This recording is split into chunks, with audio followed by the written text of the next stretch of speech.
Zombie would. Huh? Huh? Huh? Begin. Huh?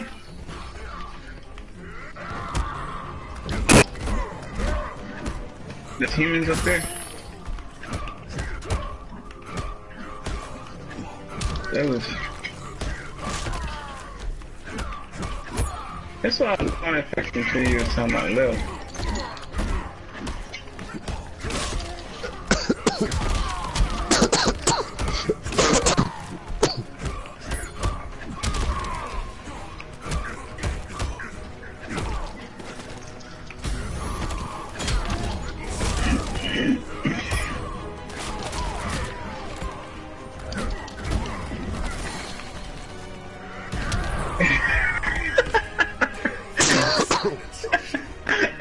I was watching. I was nervous. No, did you get that closer? Yeah, you got it.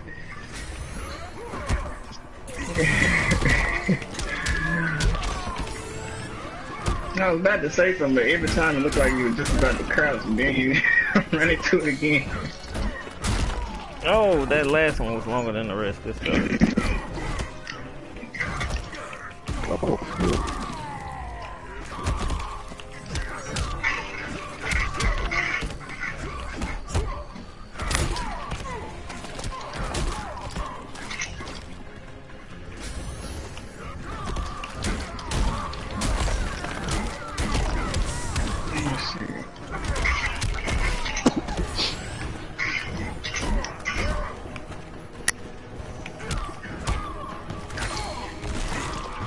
You hear somebody?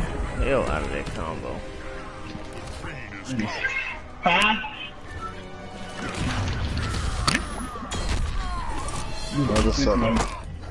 There it is.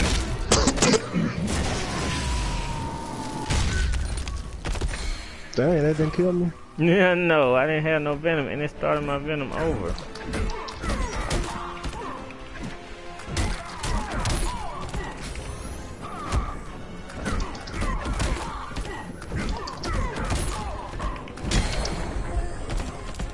Oh man, I didn't know I didn't have enough life to survive that. Bane wins. Dang, Eric, that's 3 in a row. You done beat me 3 in a row, huh? I think that's 2.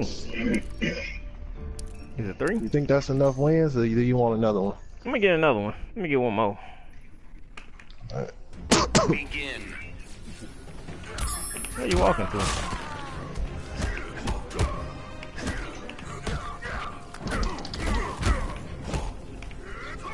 Yeah, y'all come in. Oh, come on in. Come on in. The water is fine. Oh, they got it. They see me. Yep. And then jump down. Oh, one jump down, it's another one. Yeah, he done won. If he won like 4, like this would be 4 in a row you won. Looking like you, not trying. That snack round, he about to die.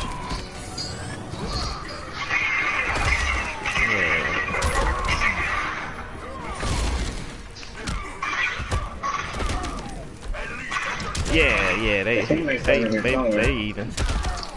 Wow, I thought I was blocking her.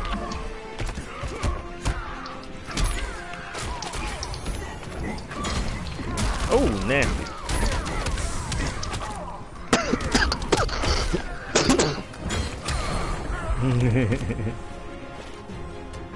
Alright, Eric, you say you wanted one more. I get one more? No, that was your one more. Oh, okay. I was just making sure you didn't say I was gonna get one more. You said one more though, right? No, that was it. Man. Got his homeboy. If I can stop coughing like a constipation over here. Then I might get one more, right?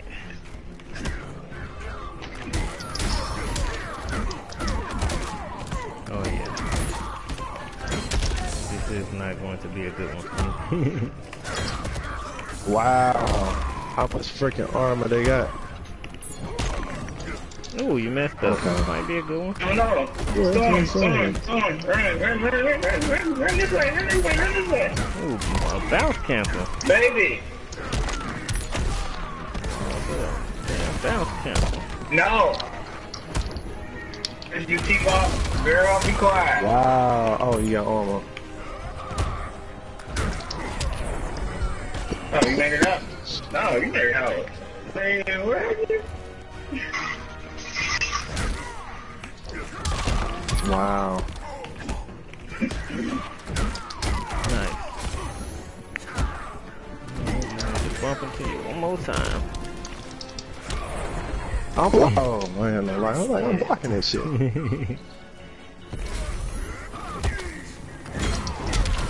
Well,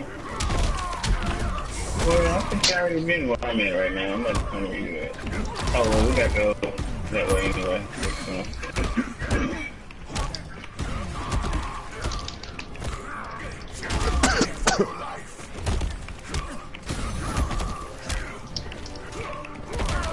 What the fuck, man? Wow. Cheating me up.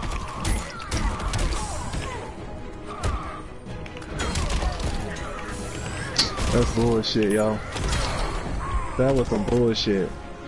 That's the 1-1.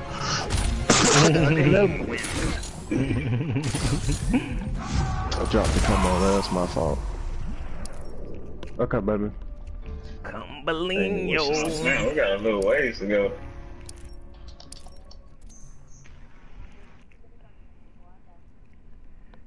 It's time for the percolator. Begin. Ooh, look out.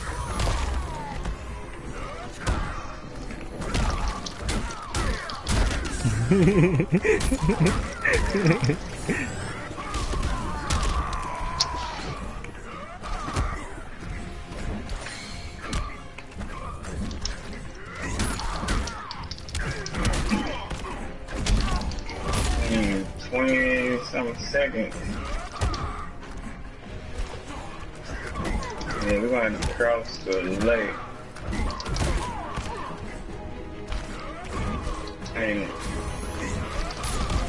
Oh, wow.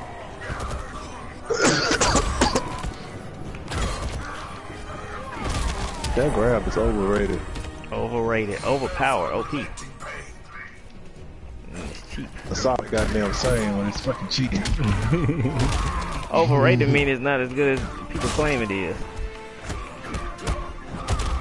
You know, like your Swamp Thing.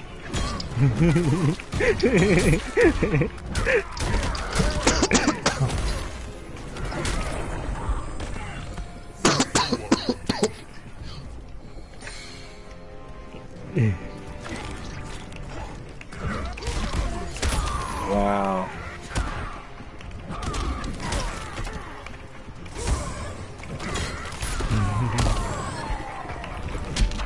Oh, you tried to run I'm not from it. blocking it. I'm not blocking. You shouldn't have ran from that one. I'm blocking it. Bane wins. yeah. Dang, I ain't won one yet. See, I get No. better with time like a What watch. is it?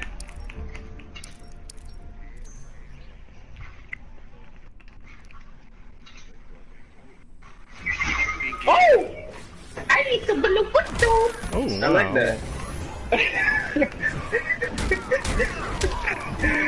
I like that. Man, he smacked me dead in the head with some lead. Boy. Downtime again soon. Downtime version 3.3 will begin at 5 o'clock a.m.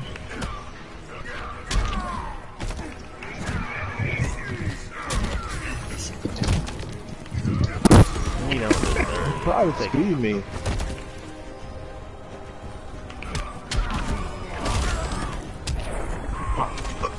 Sorry, I'm blocking, but I ain't blocking. Am I not holding the button long enough? What's going on?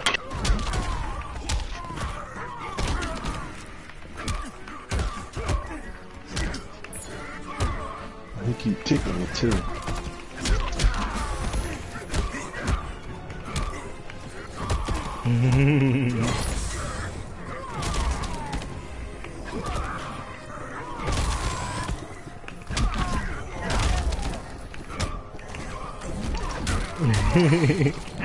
Fuck, man. You gotta get beat down to learn anything. That's why I love playing y'all. I learn from my beatings. I don't just come back with the same shit.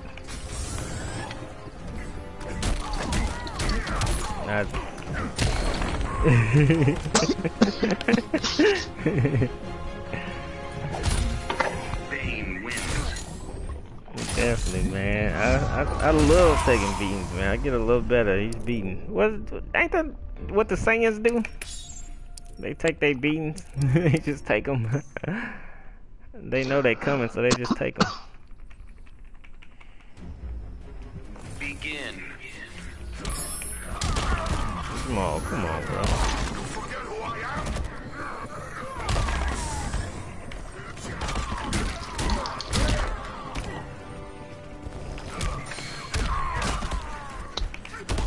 Man. Lock him up.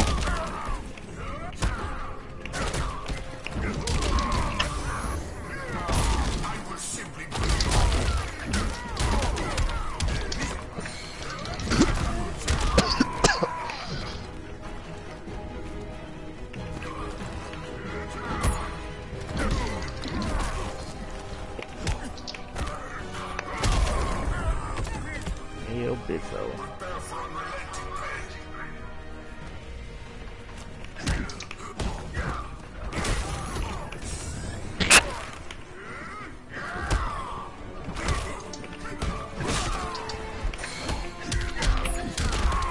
I'm blocking. Oh, I see that.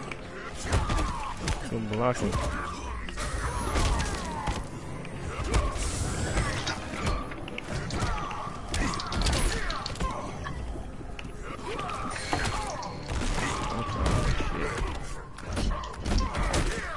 Don't fight me no more. Guess we're gonna really make them like me no more.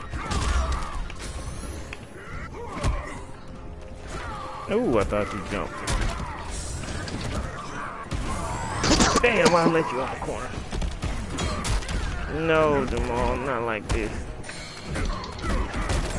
Yeah, I let you out the corner. I should not have made to burn that. I don't understand why I can't block. I'm not understanding this.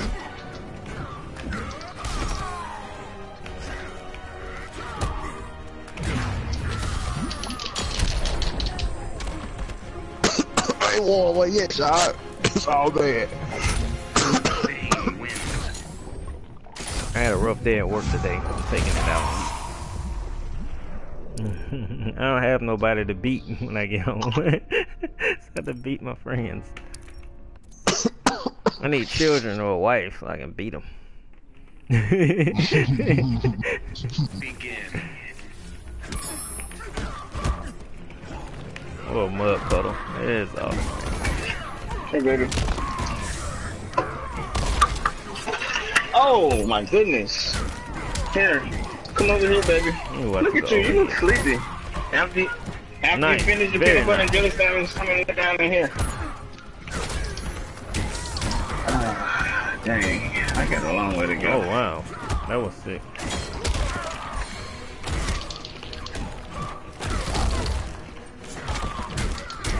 Yeah, all that. Oh, snap. Okay. Very nice.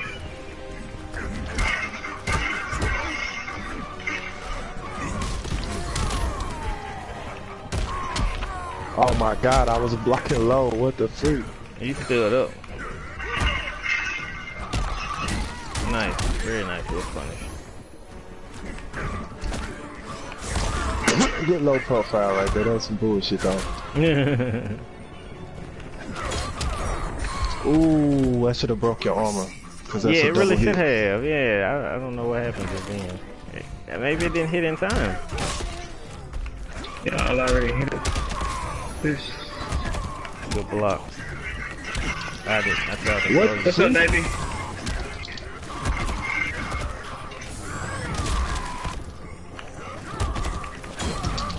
I'm playing the game. What's up? What the freak, man? I'm playing the game. My game glitching too. Yeah, I'm mine- watching yeah, you we just stop lagging. streaming. That's messing me up. Huh? Of course you do. Oh, I mean, good juice on that. Cause I'm Yeah. daddy. I needed to kill you because you definitely. Oh, never mind. What you need? Yeah. Swamp Well, Thing come here wins. then. I just letting my block go too quick. Cause I'm seeing everything you're doing, but it's like, I guess I'm not holding block long enough. I'm trying to counter before I block it. Yeah. Yeah, that's definitely Begin. something I struggle with on this game. I won't have that problem if this is online. Yeah, offline. Ooh, I walked into that.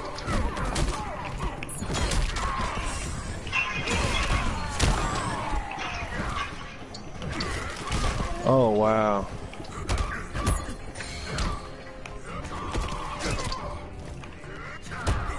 Yep. Nice, I did right into that. Oh, wow.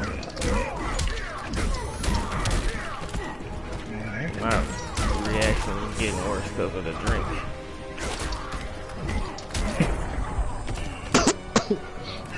My seeing overheads is going to shit.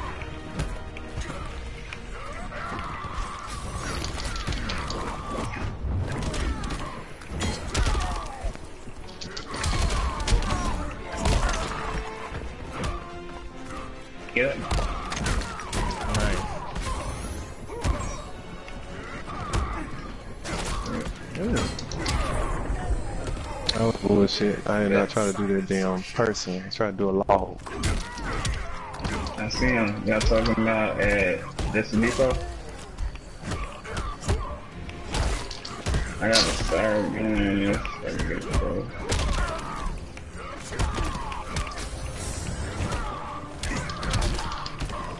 Yeah.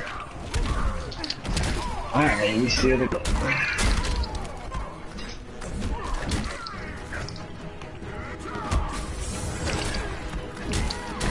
Oh, fucked up. Swamp Thing wins. Alright, man, I'm about to do this podcast with Ultimate Gohan. Well, I'm finna keep playing, but we finna stream Mortal Kombat nonsense. It's all good. I'll Oh, do there it you go, tomorrow. right there. Yo, Yo, what's up? what's up? I'm about to join your party chat. They see me. They see me. Alright, I'm fixing to make Nice. it because I Good can leave job, my party right? to join this Looking at party me. where you at. Alright, what'd you say? I said, well, I'm about to go back and make the party again Yeah. because I'm having to leave my party to Yeah. join this party. Yeah. Alright, when you make it, send me an invite. I'm gonna rejoin. I mean, I'm going to join. Alright.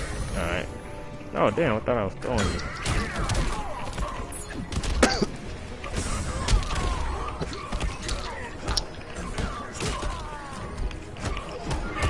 Yeah. Ooh, nice. That was an accident. I ain't trying to do that. What the fuck, man? Oh, I thought no transitions on the stage. Never mind. You just ain't doing no back That don't threes. matter.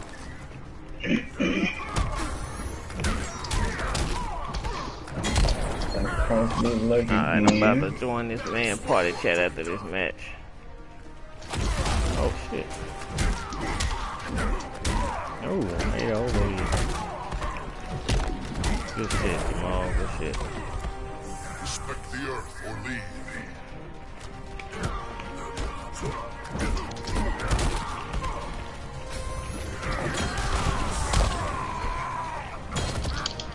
Oh my god, that all shit is fucking whack as shit. You don't like it? That shit is stupid whack, boy.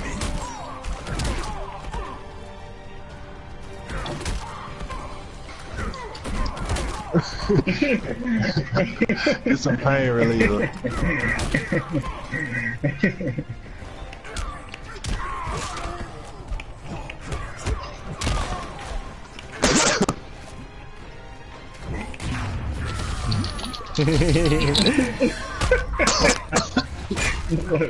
Alright, I'm gonna be back after this Mortal Kombat stream, brothers.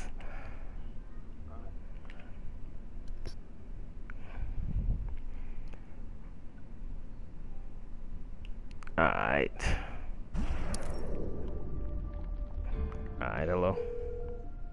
Nah, he must not have to work tomorrow. You talking to me? Yeah. Oh yeah, no, no. I gotta go to work. I'm just drinking cause work was rough. I had to work 2 jobs. Well, I mean, I always had to work 2 jobs, but boy, today was rough. So I had to come home and drink. I work for, I gotta turn the stream off of this. Hold on. No, I'm not streaming yet. Oh, I am. I'm streaming me running over Jamal because he don't know how to deal with grapplers. Man, message Jamal and tell him to enter his damn. Well, hold on, Jamal. What's Jamal's on my friends list? Hold on. What's his name on here? Silent K Assassin. Oh. Jamal Catchings, right? No. This is Jamal Dawes. He's from my area. Oh. Yeah.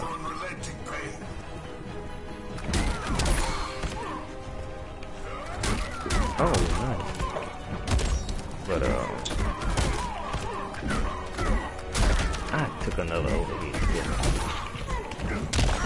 I ain't gonna let nobody bully Bane. That just is not about to happen. Ooh.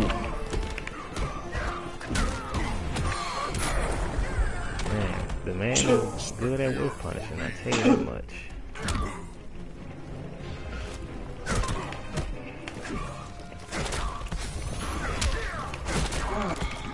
Man, I hate nobody else coming around, man. Oh yeah. Man, I'm gonna be honest, man, ain't no, I'm not gonna say no good game. It ain't no, the thrill that Street Fighter 4 brought, I don't see Street Fighter 5 bringing it. And then Marvel 3, was better than Infinite. And Dragon Ball Z is, the new game, but at the same time, it should be those games on top of Dragon Ball Z.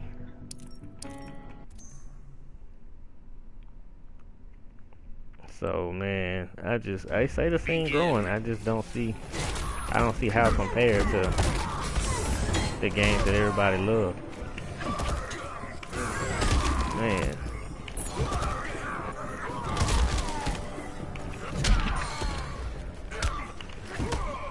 That is not what I tried to do. I have to practice that because that is not a good ending. And I got fucked up for it. So what all did you study up? What did you Okay, mainly like I never got Mortal Kombat 8, which is Armageddon. I never did get the whole Taven and Daycon. I think his name is Daycon. I never got that. In the videos I watched, they didn't even bring it up. So, but I did get a little refresher course on 1 through 7. Yeah, I don't. Well, 8. I think 8 is Wait, is 8 DC? I think 8 is DC. Or is 8 Armageddon? I got a. DC Universe. DC Universe. Okay, so I got a little refresher course on DC. No, okay, Armageddon. Basically, Taven and Dagon. Taven is the Dagon brothers, and their father is an elder god named Argus. Okay. And basically, Argus just tell that Armageddon was a prince, and he basically. Yeah, the fighters had gotten too strong. Yeah. So he basically made trials and tests so that his 2 sons. He knew one was evil and one was good, but he wasn't going to determine the outcome of who would get his power. He basically was like, "Well, I'll make these tests, and whoever passes will get the power. And instead of killing y'all, whoever wins will decide to save the warriors or kill the powers." Yeah. Yep. So. But Dagon tried to alter things because he had to help Shinnok. Shinnok was helping Dagon. So he was trying to manipulate things so that he could win. And even with all the help in the world that he had, he still ended up losing. And okay, so let me see if I can get this clear. Dagon and Taven, is one good and one bad, or they just kind of? Yeah. Dagon is the evil one. Taven is the good one. Okay. Yeah. So one of them got hair and one don't. Is that right? Yeah, the bald-headed one, that's the evil one. That's Dagon. Yeah. Okay. Yeah. Okay. And is that the same game with Havoc and all those guys? No, Havoc was in Deceptions. Okay. Okay. Yeah. Everybody was in Armageddon. Yeah, that's right. Everybody's in Armageddon. That's right. Yeah. That's right. Okay. So tie Shujinko into this, or is Shujinko just Deception? I mean, as far as the storyline is concerned. Yeah, Shujinko started out in Deceptions. What it is the Dragon King couldn't come back on his own. Yeah. So he used a ethereal projection, that little orb, called himself Tamashi, and made Shujinko think that he was like a lesser god that served the elder gods, and he believed Shujinko on his quest. And what it is Shujinko had to spend his entire life searching for all the Kamidogu. There's a Kamidogu in each of the realms. What exactly is that? Huh? What exactly is that? Kamidogus are sources of power. When all the Kamidogus were brought together, that is the key to summoning the biggest boss ever in MK history, which is the one Being. The one Being. Okay, yeah, that's more I'm thinking about. Yeah, okay. But Onaga used it to get his earthly body back. And with him being an earthly body, he could traverse the realms. But he couldn't traverse the realms with the earthly body without the Kamidogus. What do you mean by traverse the realm? What do you mean by that? What is that? Like go from realm to realm, free to be able to go from realm to realm. Yeah, gotcha. But they have access to all the Kamidogus and put them together, he can have the power now to do as he pleases. He can do whatever the fuck he wants. Now that he's got the Kamidogus, now that he treated Jinko after all those years and to get the Kamidogus for him, and now he can go back and reclaim Outworld because he was the original ruler of Outworld. Oh wait, Shinnok? No. Oh, no, my bad. I'm tripping. Yeah, Onaga, right? Yeah. Onaga was the original ruler of Outworld. Yeah, that's right. Shao Kahn was his advisor. Yes, but Shao Kahn poisoned Onaga. It took over Outworld. That's right. Why you see an Armageddon when Shao Kahn is swinging that axe at the top of the pyramid, taking people out. Onaga comes and flies and swoops his ass and takes them off. Yep, that's right. Yeah. And that's why in the beginning of Deadly Alliance, you see as soon as Onaga came, the ending. Basically, what you're seeing at the beginning of Deadly Alliance is actually the end of Deadly Alliance. That little cinematic you're seeing. The beginning of Deadly Alliance. With the little cinema intro showing all the warriors dead and brave. Wait, Deadly Alliance is where Liu Kang gets his neck broke. I mean, not Deadly Alliance, Deception. My bad, Deception. Gotcha. Yeah. Okay, so say it again now. The beginning of Deceptions is actually the end of Deceptions. It's actually what happens. Yeah. That makes. Oh wait, so they rise. So okay, so let me get this clear. Quan Chi and Shang Tsung form a deadly alliance. In that deadly alliance, somehow Onaga is born. Through the game, it's through Reptile. I'm not sure if that's true storyline. No, but Onaga he infused his soul in the egg. The egg was infused into Reptile. Yeah. So he needed an earthly form. He was just So when they resurrected Onaga when Shujinko resurrected Onaga without knowing the Kamidogus, he took Shujinko out. Well, they killed him or not, I don't know, but he took him out. Well, no, Shujinko ran and escaped from him. And then when Shujinko escaped from Onaga, that's where you see Raven and Shang Tsung and Quan Chi fighting. They took out Raven and they started fighting over Shang-Chi's anger. And then Quan Chi won, and that's when Quan Chi won, that's when Onaga came out. Because especially when Onaga came out, that's basically the end of conquest mode with Shujinko and the Citrus, because he could traverse the rim, so he came to Earth rim. And that's when they was like, oh shit, this fucking Onaga. And that's why Raiden joined the forces with them, trying to take everybody out. But, you know, Onaga is pretty much unstoppable now. Yeah. And then he's got kid up coming. So this dude really gonna be hard to fucking stop. So, yeah, that's how that played. Yeah, okay.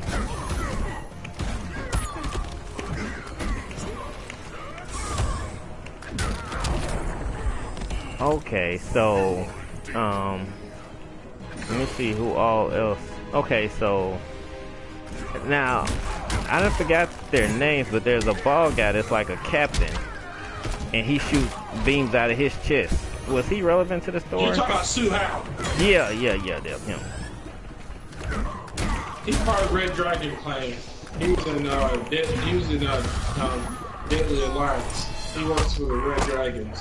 Yeah, that's right.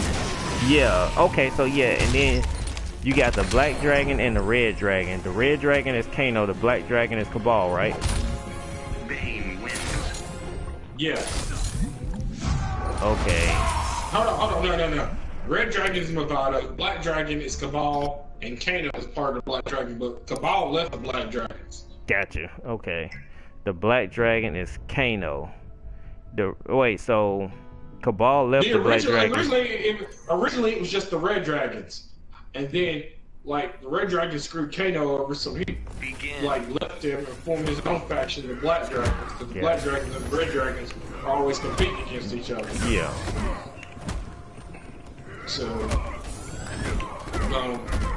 Cabal joined the Black Dragons. Gotcha.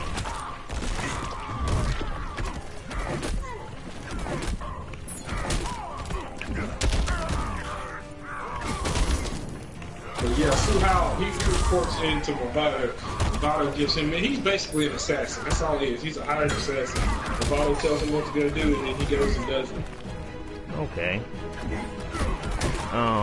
But he didn't last long because Jax Tolman talked about it. So, yeah. In this video I watched, they talked about the characters after Mortal Kombat 4. They didn't really, their popularity didn't really grow. Yeah, like Frost. Frost was a cool character, but she just didn't stand a chance next to Sub-Zero. But like you said, if you put her, yeah, just next to Sub-Zero, like you said, if they take out Sub-Zero and they leave her, that definitely is like, you know, I'd be down for that. Yeah, it's quite possible. I mean, I can definitely see MK11 phasing out some of the old guard. I mean, MKX already started phasing out the old guard. But, I mean, they're still there. Yeah, you know, Mortal Kombat. The old guard and their children in there. So, Jack, Sonic, Sonya, Johnny Cage, and Cassie Cage. So you might see more people now. You know, filling those slots, or just some people just gone. Now you got a new generation of heroes continuing to fight. The only people that are going to be probably stick around are people like Raiden because fucking died. So.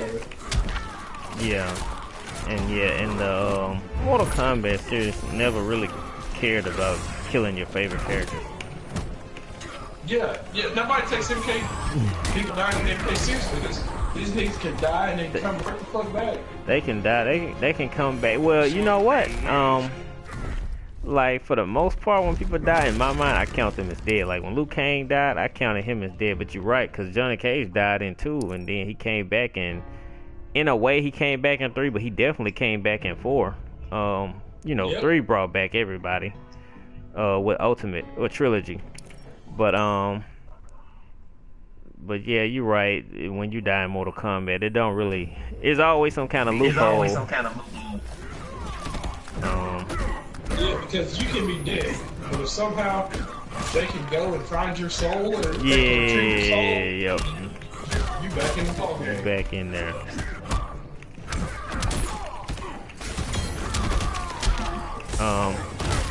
you have a favorite Mortal Kombat character? I mean, like other than Raiden, or is Raiden just like your favorite to play with? Do you have like a favorite that's? Raiden's my favorite character, period. Yeah. I mean, he's a god. So my favorite character after Raiden.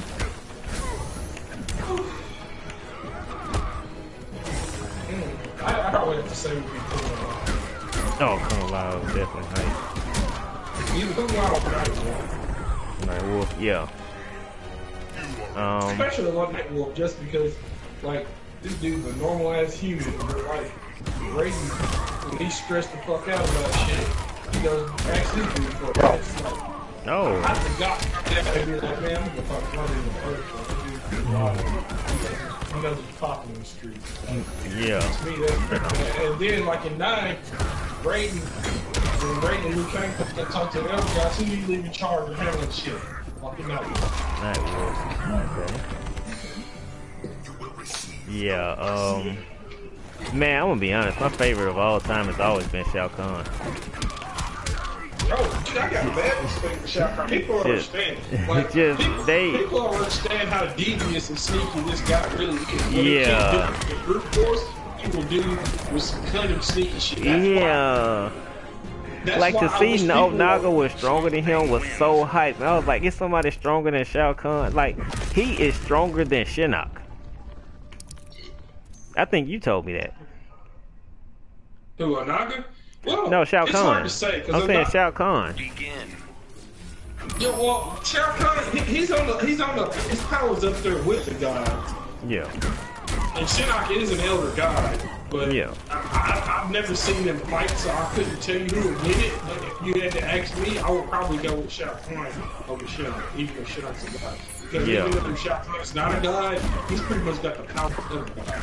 Yeah. With Mortal Kombat 9, it kind of sealed it because he went toe-to-toe with Raiden, but at the same time, like, I would go more so on the fact that every time Shinnok is in a game, he gets, well, I guess Shao Kahn be losing too, but, you know, for some reason, it just makes the game never made Shinnok as hard as Shao Kahn. Maybe it's just that simple. Shao Kahn was always hard to fucking beat.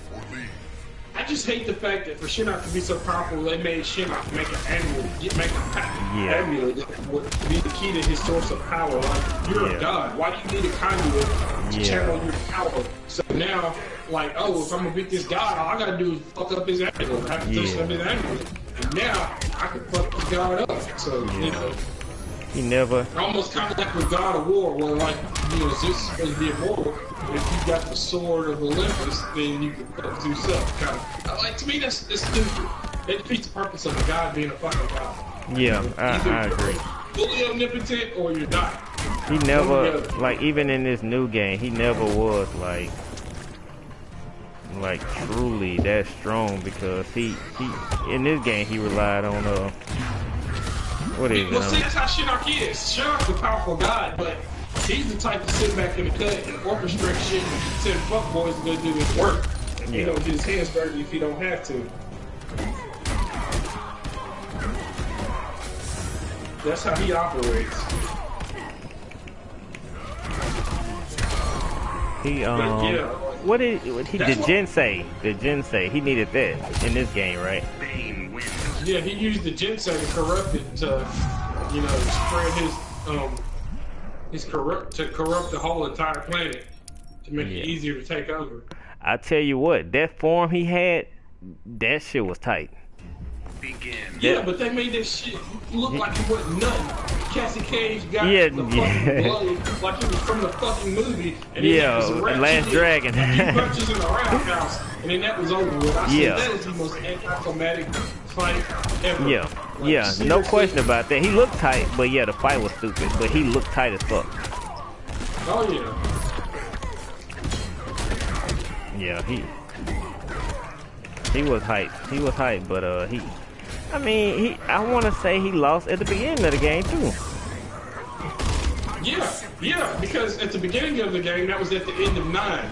Yeah. And then 25 years later, he got his ass whooped again. Yeah. That's the reason why I never put him on level with Shao Kahn. But I mean, the thing is Shao Kahn probably would have lost the cage too, because who was the new leader of our world got bodied by them too, by those children. I'm gonna call them children. They were 20 something. But they're still children compared to some of these other guys. Yeah. They're like hundreds and hundreds and hundreds of years old. Yeah. But see, Kodo's just coming into his own. Yeah. So. And I like that Kodo was one of Shao Kahn's generals, knowing that, you know, Onaga and Shao Kahn's history. I like that. But, you know, I guess Kodo would never betray Shao Kahn. He know who the big dog is.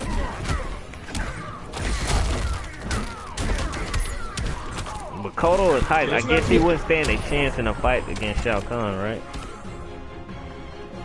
Well, Kodo is actually kind of like half god himself. So, like, I you know, before he became Khan or whatever, you know, when you pick his old versions, he just looks so normal. Yeah. Yeah, that's because he used blood magic and stuff. That's why. Oh, gotcha. Is he in the comics? Yep. Nice. He okay. Ripped that nigga's arms off. Oh, okay. I heard Goro lost his arms. I didn't know how. Okay.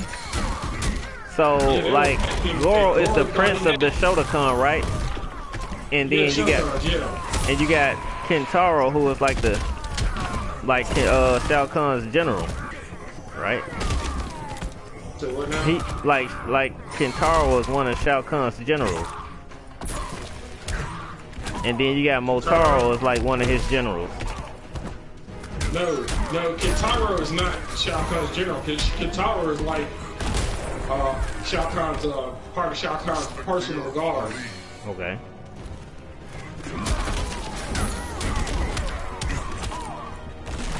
Okay, and like Motaro too, then, right? Yeah, Motaro was the general, but not Kentaro. Oh, okay. Yeah, man, I remember I got Mortal Kombat 2 as a kid, and Kentaro was the main bad guy. I was like, I mean, not the main bad guy, but like, he replaced Goro, and I thought that was so cool. But then, you know, I didn't have Mortal Kombat 3. My cousin had it, and Motaro, I was like, man, this is Mortal Kombat was just the coolest thing ever. What did you think about them switching?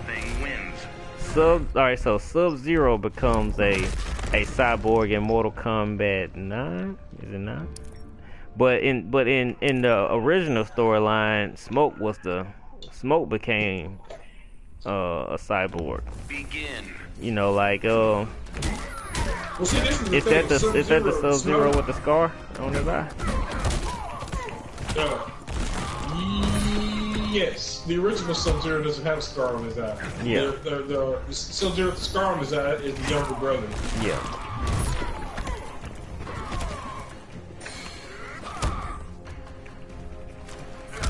So the one you're talking about is Bihan.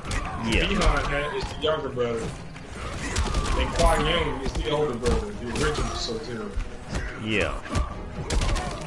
Who is now Noob Saibot. Noob Saibot. Which people don't even know, a lot of people don't even know what Noob Saibot, if you look at it, if you spell it backwards. His backwards is Noob. Boone, yeah. And then Saibot is Tobias. This is John Tobias. Yeah, is that why they stopped saying Noob? I mean, Saibot? Is that why they stopped saying Saibot? No, he's still Noob Saibot. They just, some people call him Noob and some call him Noob Saibot. Okay, because I know that the dude is not part of the team no more.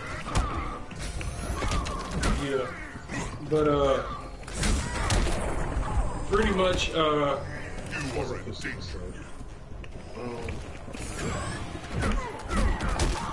also like Noob a lot too, because like it's crazy.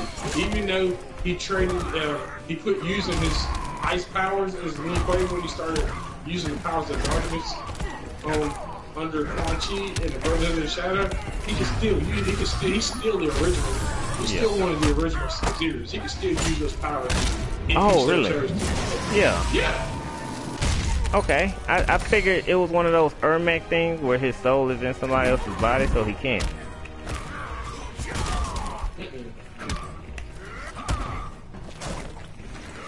Those people use the powers of darkness. He just prefers that. That dude can still breathe your shit in if that's what he does. Yeah, so in Mortal Kombat 9, Raiden is pleading to Scorpion not to kill Sub-Zero because he'll create an even stronger enemy. But yet they never really made New Saibot like a big boss or anything. Hold on, repeat that again? Like in Mortal Kombat 9, Raiden pleaded with Scorpion not to kill Sub-Zero because he would create an even worse enemy. But yet they never really made New Saibot that big of an enemy. Like, you know what I mean? Like, he never really seemed like that big of a threat. Yeah. No, not in the game. He wasn't that big of a threat, but in the overall picture, he helped in 9 to create, to begin the beginning of the portal being open, so that so that Shao Kahn's crew can come through.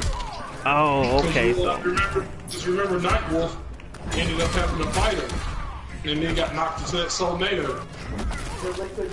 Wait, what game is that? 9? Okay, 9? Yeah, oh yeah, I gotta rewatch 9 cause yeah.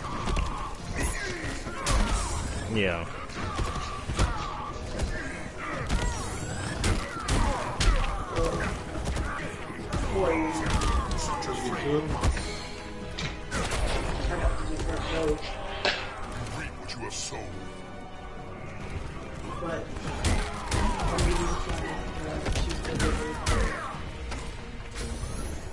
Like, it hurts, but it doesn't hurt as bad things. It don't hurt as bad as when I'm cool. That is fucking good.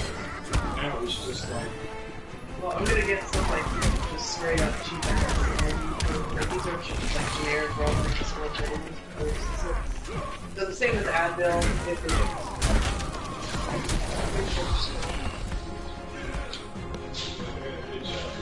Swamp Thing wins.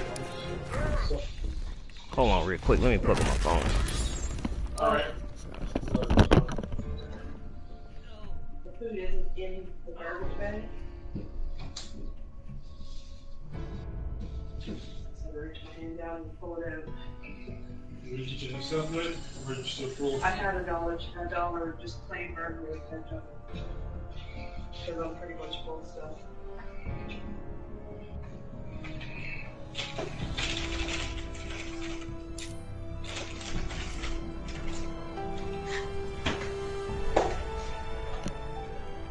You drink my whole stuff.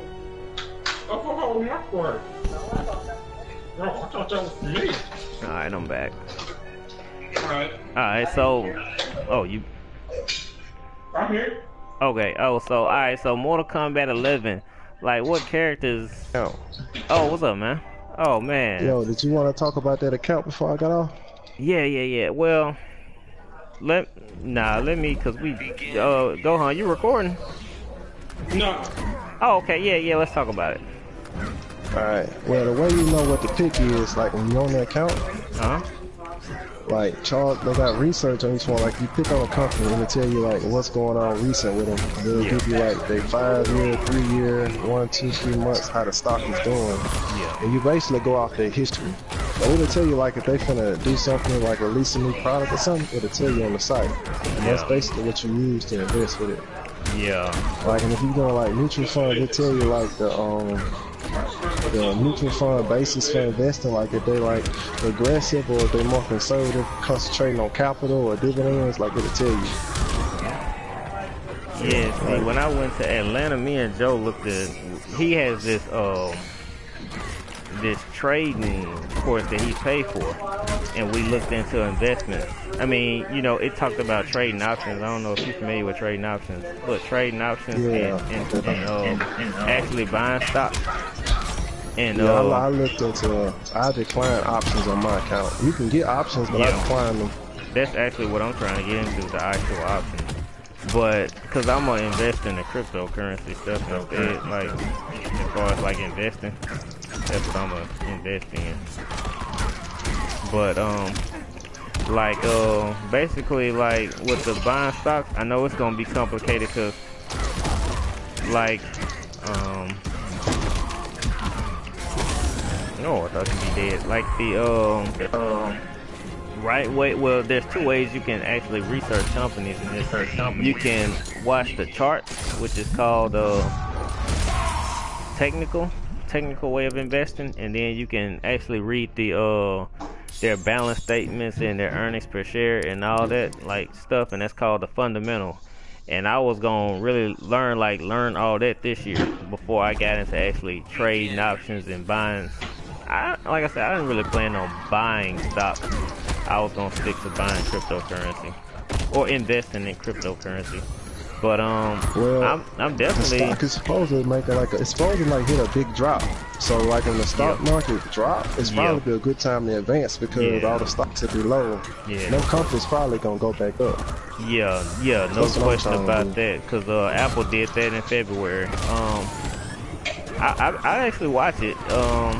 And I sent that to well, you know, Joe. I sent that to Joe in February. I said, Joe, since you can invest, man, you ought to get into Apple since it didn't drop. But really, like, my problem with stocks is it costs so much you can't really get enough shares to make any kind of move. Yeah, in the real money. So I knew he was gonna keep hitting buttons. So I'm like too broke to get stocks. So, but I can trade options. But even with that, I'm still too broke to trade options. Like, you literally. What you mean you too broke?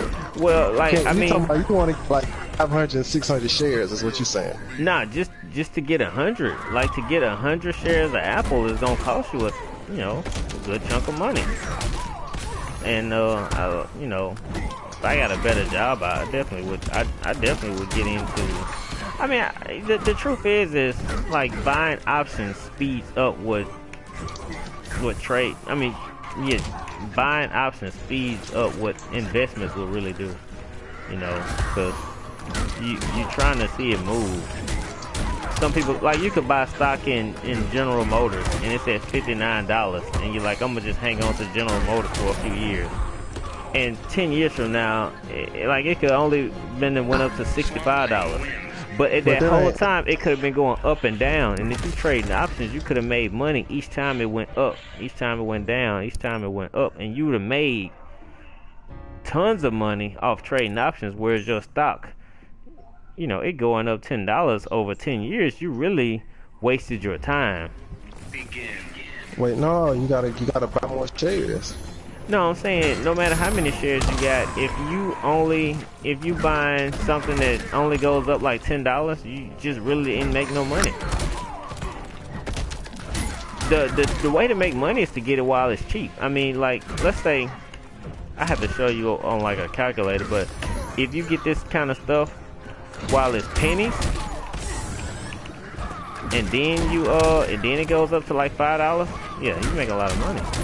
A lot of it has to do with what you invest in. Like, for you, the best thing for you to do is to check out new startup companies. Yeah, that's why cryptocurrency is so intriguing to me, because it's in its infant stages, so it's so cheap that by the time it matures, it'll be worth a lot of money. Even if you don't even wait till it matures, it'll be worth a lot of money. I cannot time wake-ups in this game. Oh, good shit. Yeah, so that's why that's the main reason I'm interested in cryptocurrency. But I've been learning all that stuff, like the different sectors of the market. Oh wow, I dropped the fuck out of that combo. Well, I use mine more as a lifetime game, like.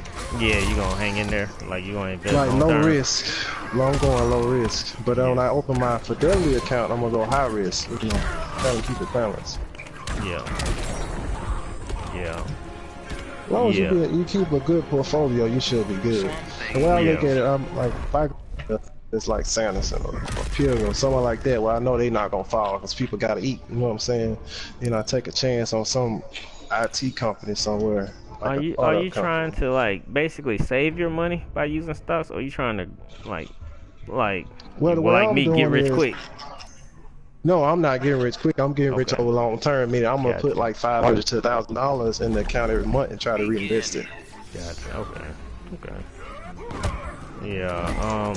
Man, like I said,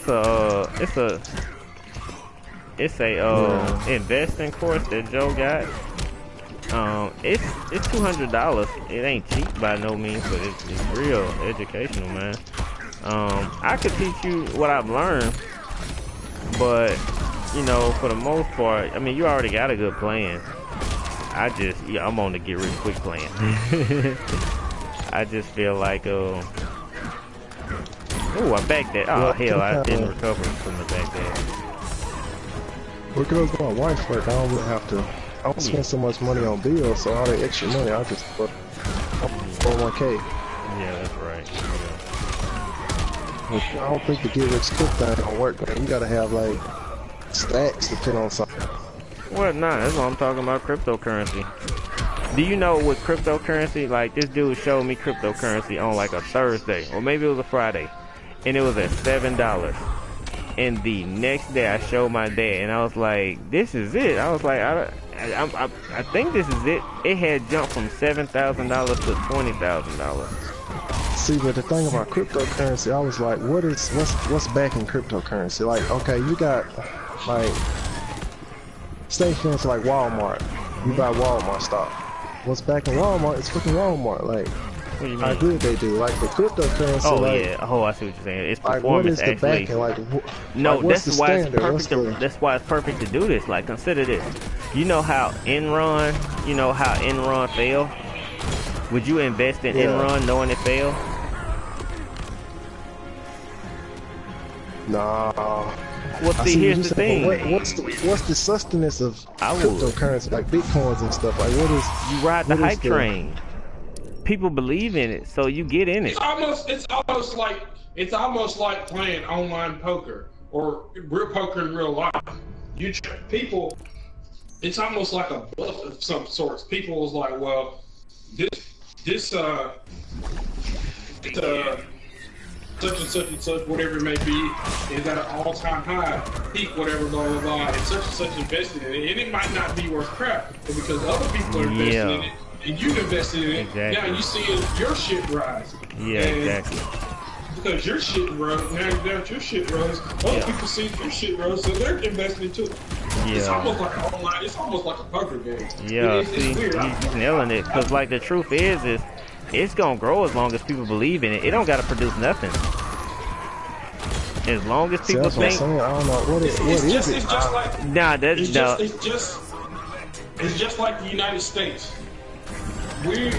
All the money that we have is paper. Paper ain't shit. The gold is what's shit. But the gold that we have, we only have a limited supply of it, like in Fort Knox. Most of our money and stuff that we're backed on is based off of other countries that we borrowed from. So that's why why do you think when the stock market crashes, it affects everybody around the world? It doesn't just affect one country. So like, if America right now went into like a Great Depression, everybody on the planet would suffer from it. It wouldn't just be just the United States. So just like when the stock market crashed in 1929, like if there was high inflation right now for us, other countries would be affected. Like the 5, the 10, the 1, the 100s, the 50s, you can have a stack of money. But if you don't have the gold bullion, that's why you see most rich people, their money they have a lot of money, but most of their money, they invest in gold. That's something that that means something. It's precious metal that means something, that has a value. That paper don't really mean shit if you don't have nothing behind it to back it up. Yeah. So that's all kind of the way. That's what makes cryptocurrency and Bitcoin it's so interesting. Like the people that first started it up, like right now they're millionaires. Yeah. And like, so everybody's like, well, let me get on this shit and get rich quick. And they don't know what the fuck they're doing, and they're feeding money without doing research. They feed. They're getting paid. Yeah. So the thing, like, he's nailing it. He's nailing it. Like, the truth is you don't have to jump on Bitcoin. People are jumping on Bitcoin because it's already, it's the most popular one. It's gonna be around.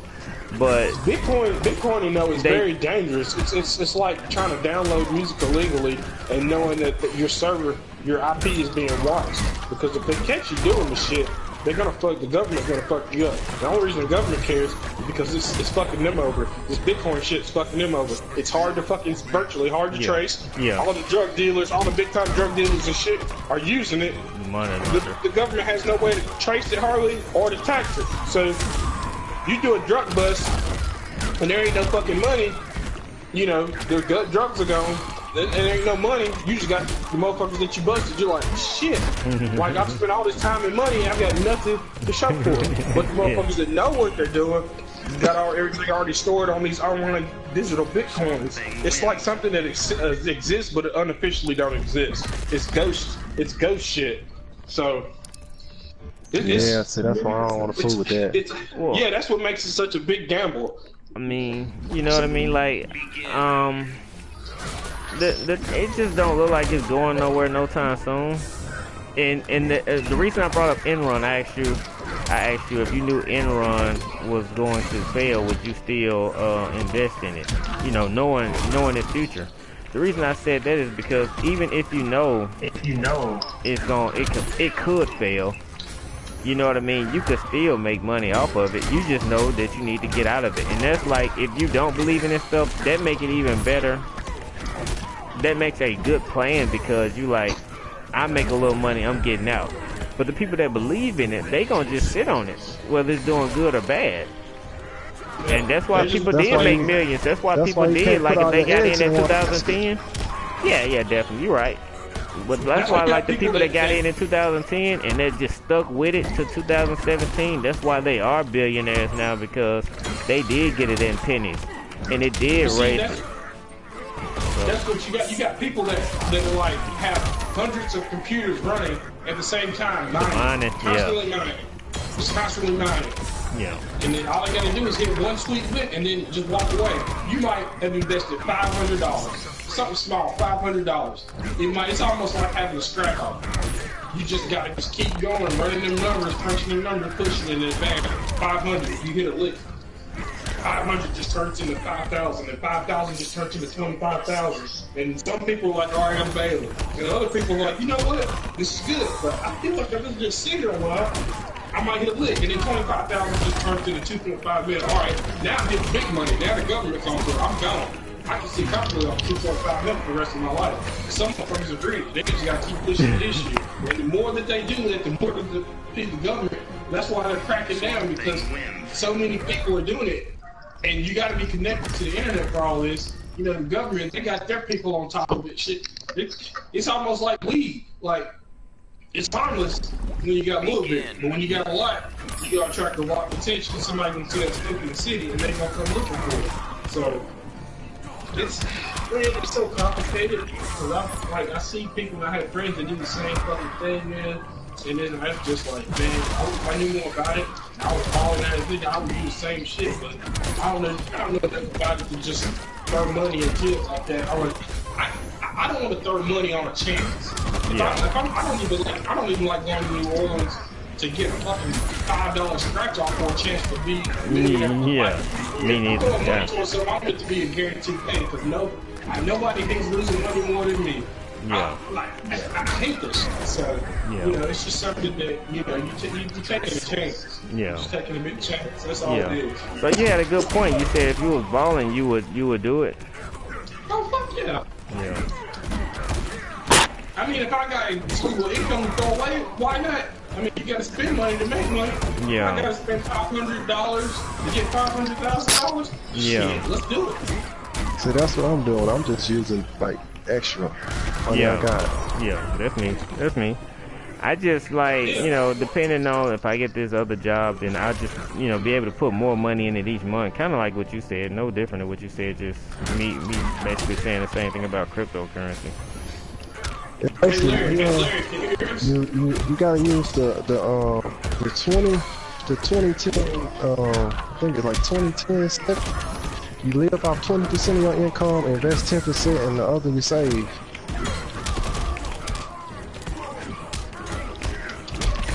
Something like that. Or it might be save 10%, invest 70. Top 20. Yeah. I mean, I can't remember. I mean, like, basically the key thing you said is still what I'm gonna do is diversify. You know what I mean? Like, that's really just. Yeah, like when I gonna just see split it small out. companies Just that don't are put like, all your eggs in one basket. It's just something you use that in everyday life. Don't put all your eggs in one basket. yeah, like you can go get a small company that's like $1.12 a share. And let's say you got $500. Shoot, you know, you put $300 on there. You just bought like close to 300 shares. Yeah, you know what I'm saying? You only need a couple of hundred of shares to make some moves. You know, the key is to don't be greedy. Don't be like this lady told me. She said, "I know you don't think you're gonna make it investing." She said, "I didn't make it investing, and I was a big time investor." She said she put $15,000 in penny stock, and I'm like, you know, why would you put that much money into one stock? That was stupid. That's stupid. You know what I mean? You're not showing that you're a big time investor. You're showing that you're a big time rookie. But what you do is you gotta look at the history. Like Apple, they got a good. Apple ain't going nowhere for a while. Yeah, but the problem is Apple is growing slow. But that you missing on point. You put some in Apple that you know that money is not gonna go away.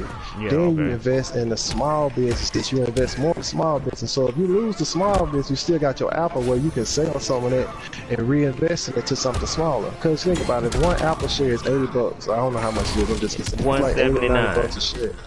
It's basically $200 for a share. Exactly. Okay, if you sold one and reinvested $200 in 5-6 different companies, that the share is only $5. You know what I'm saying? You still win because you still got some Apple shares left. That company not gonna go away. Yeah. But you just reinvested that money. Plus the money you making at your job every day, you can put that into your account and constantly invest it. The reason that I took the whole like safe stock out of my train of thought is because like Walmart, Apple, Google, like I just look at their growth over the years, over the months.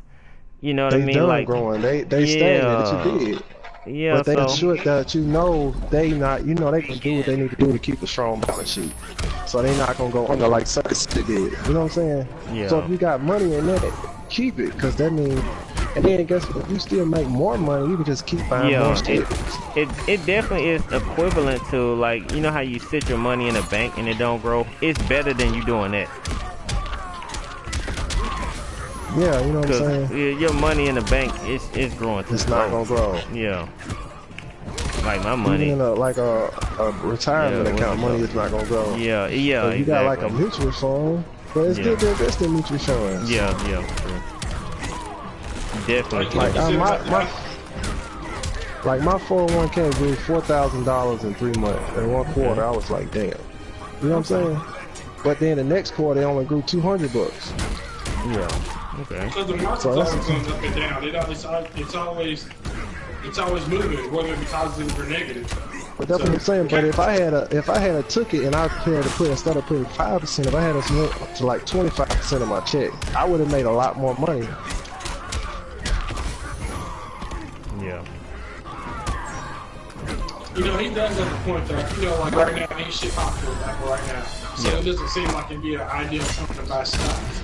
But that's what the average person would think. Somebody who's got disposable income will be buying the hell out of stocks right now. Well, hold on.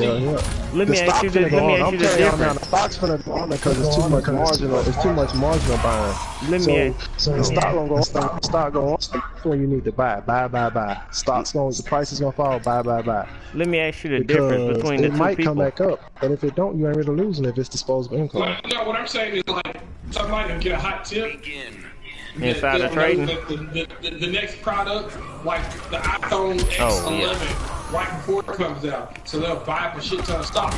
So, you know, the weird thing is it don't grow enough. Like even if like iPhone X come out, like it don't grow enough for you to make any. Like if you're like broke like me, you don't make enough money to make it. It ain't about making money. It's about keeping money. It's about keeping money and growing. Like, so you can invest in the small companies that might grow. Like, for instance, I was looking at an IT company. It was, they 12 months, like they last 12 months was a plus 40%. Alright, but they last 6 months was like -20, so they done lost like the last 6 months. But 12 months ago, they was up 30. You know what I'm saying? Yeah. So I would buy that stock now because it's a good chance they might get up back to that, and then I'll make money. Hey Larry, But even, Larry, can you hear even us? if they don't, I'm not losing because I still got my money in my sure thing stocks. You know what I'm saying? Like my for sure stock. My whole thing is I never like when I was looking at it and I was really like just kind of considering investing.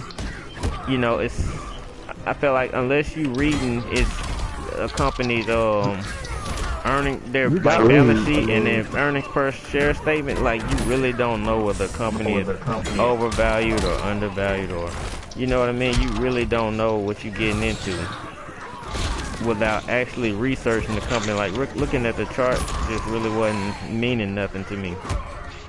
So I basically concluded that if I'm going to invest in something, I want it to be highly volatile. I want it to be moving a lot, whether it's moving up or down. I want it to be moving, and that's why I like cryptocurrency. Well, see, I mean, you know what I mean? Like, this is what I was about to say earlier.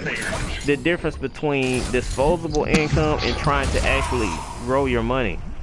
Because, like, well, I don't know if those are two different things, but, like, when I think of it, I'm like, if I lose this money, I don't care. And that's why I'm going to call it disposable. And as opposed to somebody who has money, like, let's say, Brad Pitt. He got money. He ain't trying to like take out money no time soon. He just got money. So if he invests in something, it ain't really for him. It's probably for his children. So I'm not. It sounds like you have that more so of the future mentality, and I'm more so of a, you know, for now. Well, I'm kind of doing a year. I know for sure I'm gonna put a lot of money in this, like year to year. I'm gonna put like if I see some small instance, I see a small IT company that just got an article about some new shit that he came out with. I might drop $500-$600 on them, you know, just in case. Even if they don't make it, I still got Apple, Walmart, Samsung. You know what I'm saying? I'm still good at it. That if I lose that $600, I still got 2-3. You know what I'm saying? 2-3 stacks still in my account. I agree. I'm gonna do the same thing. You gotta take. Yeah, I'm gonna do the same thing. You know, basically just cryptocurrency, but basically the same mindset. $200,000-$300,000, and I probably never get there. Yeah, I'm just saying though. Ooh, over here. Yeah, I'm definitely doing the same thing, just cryptocurrency. I just don't understand that cryptocurrency. I don't either. I mean, you know, I'm gonna keep researching it, but like I said, for the most part, I just know that it's hype off of it. I'm kind of considering it like in run. I don't believe it's going anywhere anytime soon. So, you know, at the very least, like, I feel like my money is like, it's not like when if it loses, your money drops to zero. You know, if your money don't really go nowhere. It's just it's worthless. Yeah. You still got your shares. Yeah. The company go under like 100%. Yeah. So consider this. When we talking about diversifying, if you got $500 that you pumping into it each month, because that's your disposable income. With cryptocurrency, a lot of them are under $10. Some even under $1. And like we said, it's in its infant stages. That has a lot of potential to grow, as opposed to, like, you know what I mean? I can't think of any regular stock that are that low that I would like to get into. And I'm gonna be honest, man, like the reason I wanted to get into stocks is because I was like, man, the first thing I'm gonna buy stock in is NRS, because that's something I believe in. And I couldn't find it. Yeah, man, I definitely would put money into that. You gotta find like the parent company. Yeah, it's Warner Brothers, and I'm like, I can't get that. I can't afford that. How much was it? Anything that was like over, like I like Rosetta Stone. That was like the only thing I could see that I liked that was that was affordable. But I mean, I'm saying, like, even if it's $10, it's hard to get 100 shares. It's like more like what you said, where you gotta keep putting in money a little bit by a little bit. Well, you know, you can actually.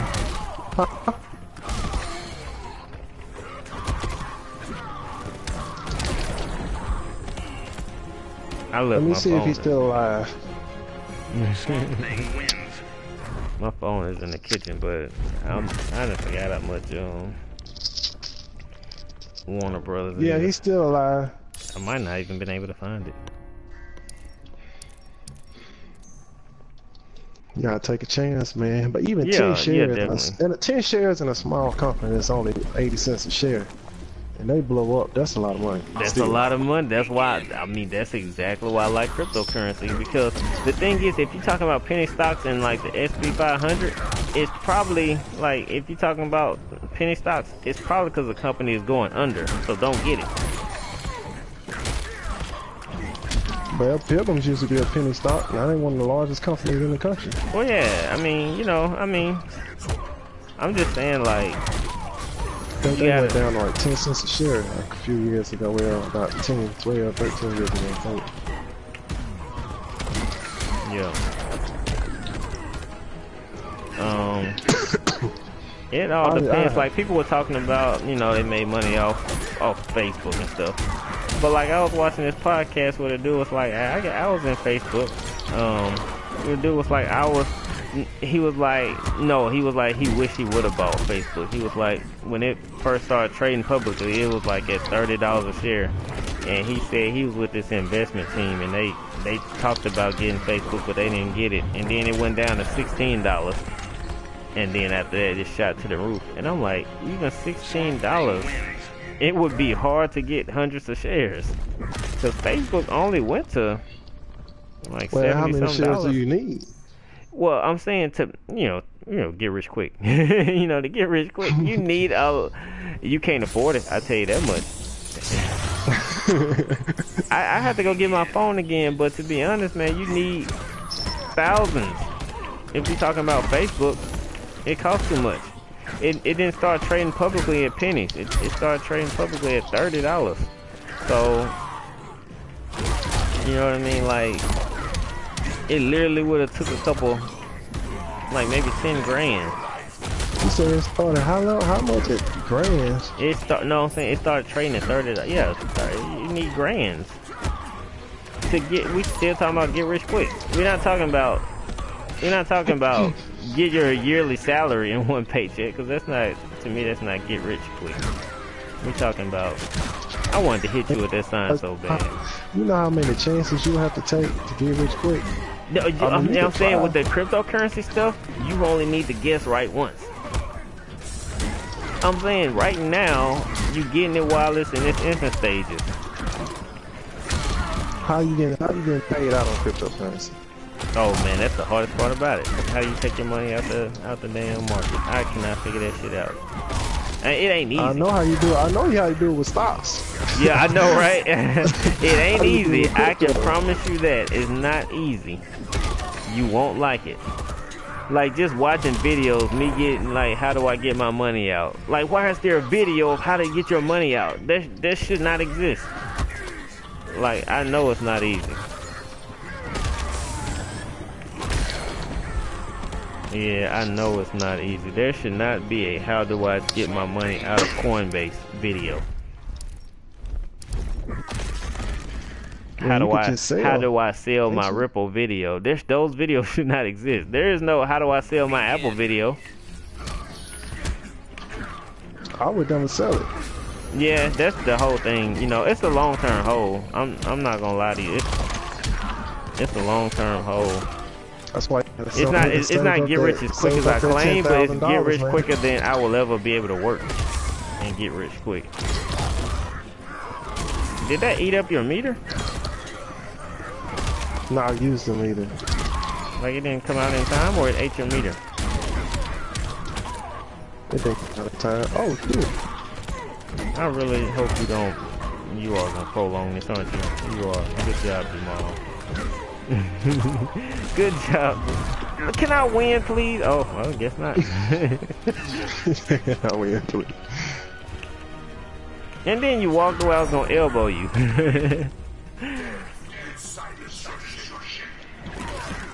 Oh wow.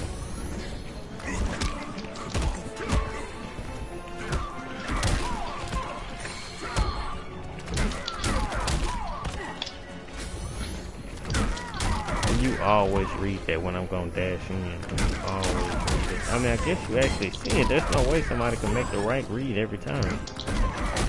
Well, that was a read. Wow. Yeah. That last one was a read. The rest were Hail Marys. Yeah. But they were right. Yeah, I just took a chance. Yeah. I don't like when I debuff. Well, not when I debuff. Honestly, like when a person is just like, I'm gonna lay me out, I struggle with that as a grappler. That's why I gotta get more grappler friends so they can fucking train me to stop trying to rush. How did he miss that? But really the key is I gotta block. You ain't gonna ever force nobody to you can't grab nobody if you can't even like make them block. So I gotta learn how to block so I can put you on defense. And if I can't outspace you, if I can't get in close because your normals are longer, then I gotta block your long normal. It's Like a mid, so you can block it high or low. I'll be start with a mid, but I start with a mid because you can't duck it. Yeah, I'm trying to stuff it. That's my problem. Like right there, I'm trying to do that instead of blocking it.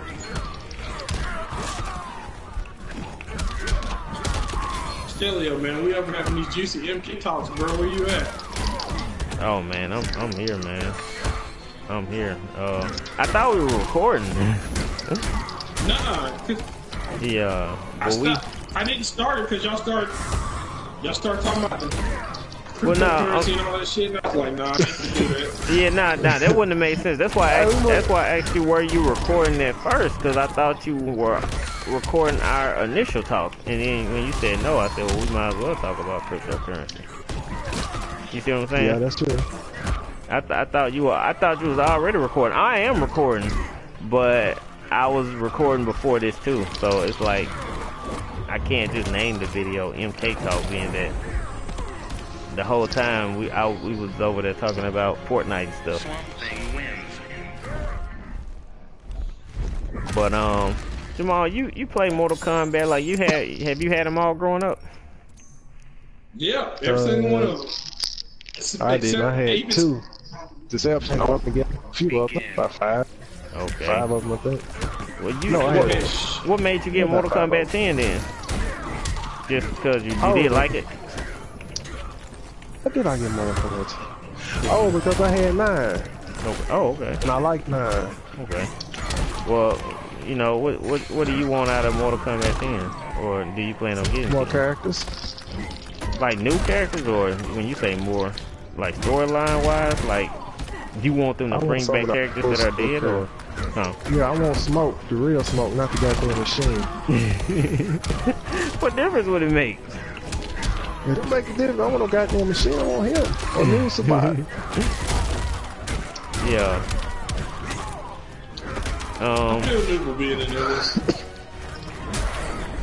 What did you think about Trimmer? They gave us a new ninja.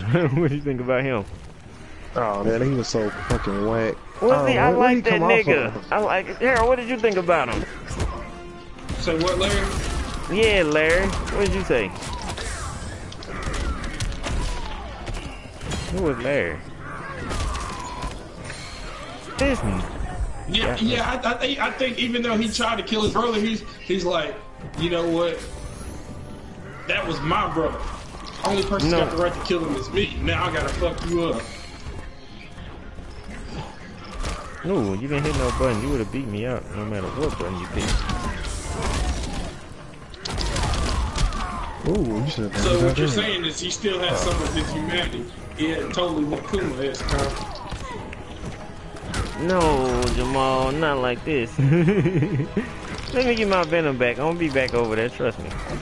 Jamal, stop, please. Alright, here we go. I'm coming back. Look, stop. Let me come in. Let me come in for free.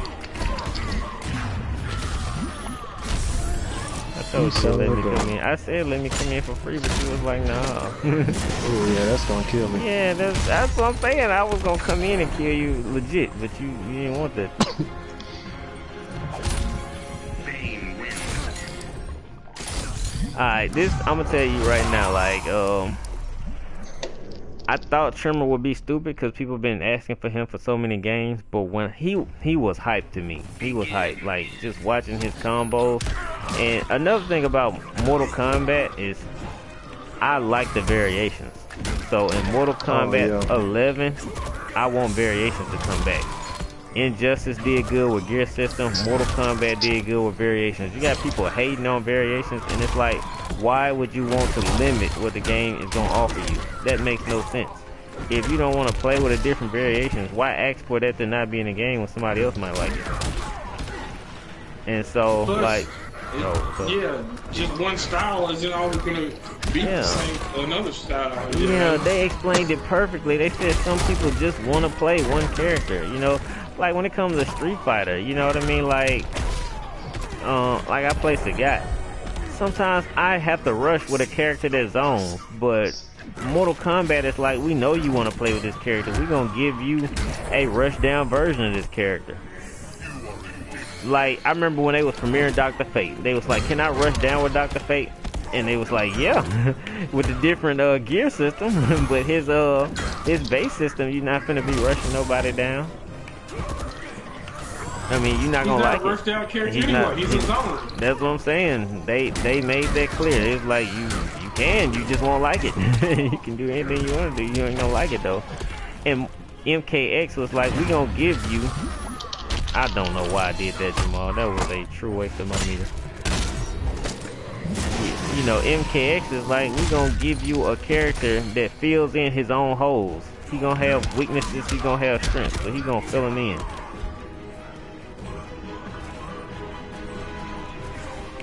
Jamal, don't throw me. I was jumping around, but I was like, please don't see me jumping around. I know you're gonna let me just run out of meter because you an asshole. Oh, it killed me. So I'm gonna tell you what makes Mortal Kombat hype, or what makes Mortal Kombat the best fighting game ever. Story mode. I don't give a damn. They cannot do it wrong. Story mode and the crypt. Them two things alone are unfuckwittable. No other game can give us something equivalent to those two things. And that's the thing about the crypt. Everything that's in the crypt you can buy with in-game currency. Yeah. And then most of the outfits for as many DLC outfits as they had just as many free outfits as well. Yep. You had to, like Liu Kang, that Revenant costume. I had to earn it, but it was in the game for free. I had to win 25 ranked matches. I didn't like it. As a matter of fact, I didn't even plan on playing ranked matches. I was like, hell, I just want to, you know what I mean? I just want to play single player content. But I wanted that Revenant costume. So, and there was no chance I was going to get it out the crypt because there was that much stuff in the crypt. Yep. And if you want everything, but then Boom made it easy though. Like if you don't want to grind, just pay $20. You can get everything. Oh, the whole crypt was $20? Yep. Man, that ain't bad. I probably would still pay that because Mortal Kombat 9. I mean not Mortal Kombat. Mortal Kombat 9 was great too, but MKX is to me the best fighting game ever. And Injustice is a strong number 2. But like content, you know, some people might not like the block button, but you have to dig deep to find shit you don't like about Mortal Kombat. Like, it's obvious you just hating when you say you don't like Mortal Kombat. Well, the Mortal Kombat is great, and like, you have the same amount of offensive options as you do defensive options. Street Fighter, you don't have that. Oh, nice. You don't have that at all. Ooh, nice. Yeah, all the options. Oh, you should have been hit. Jamal, no, you need to. I dropped it again. I dropped it again. I needed you to. You should have been grabbed. No, no, you made bad reads though. But I jumped in and dropped the combo. Yeah, but you knew I was going to jump. I wanted to make that clear. The question was when. The question was when. That was hype. That was a good one right there. I dropped that damn combo. I must have hit X, but not hit X at the same time.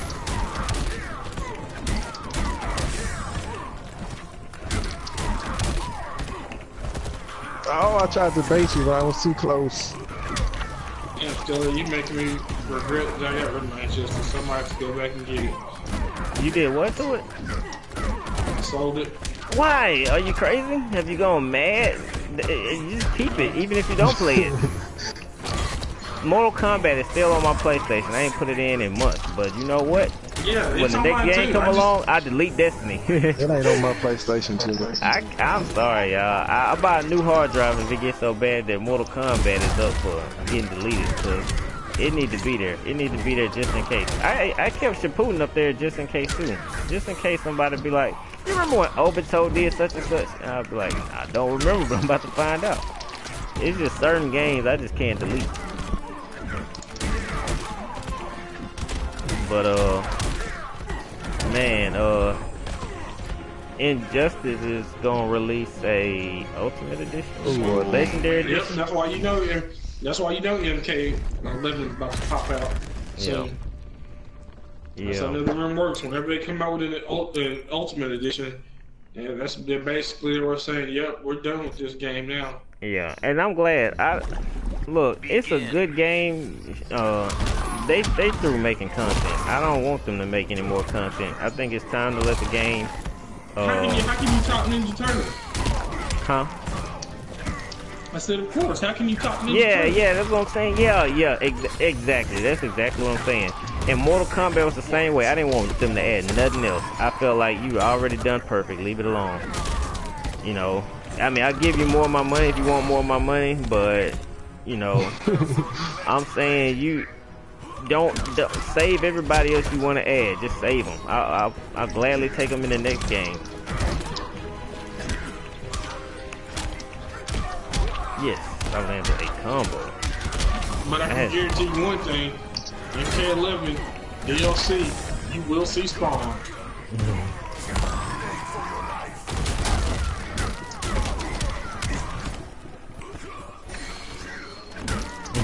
Spawn. You know what? Every time you... I thought Spawn was Marvel. Y'all confused me. I heard he's Image. He's Image. Like, he's on a totally different comic book.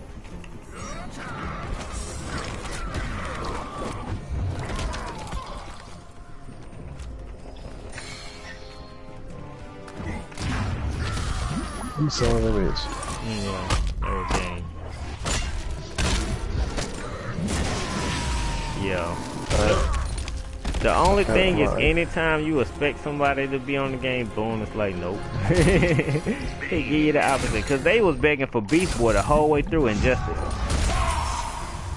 They was begging for Beast Boy and Static Shock the whole way through.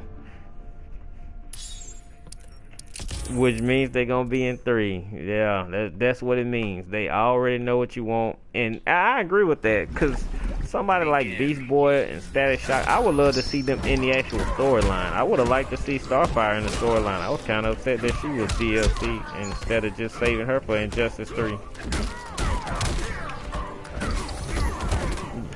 Yeah, exactly. Come on, I try to do the same thing.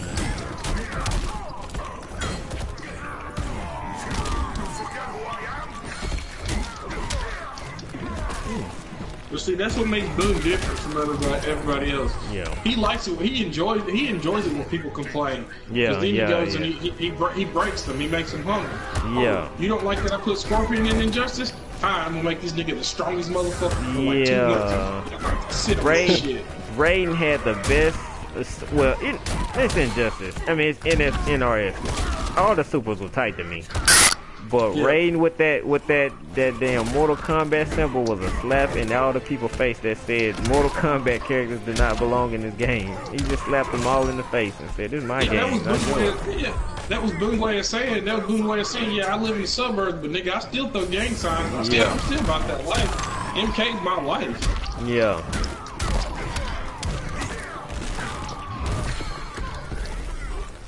Yeah, this forest.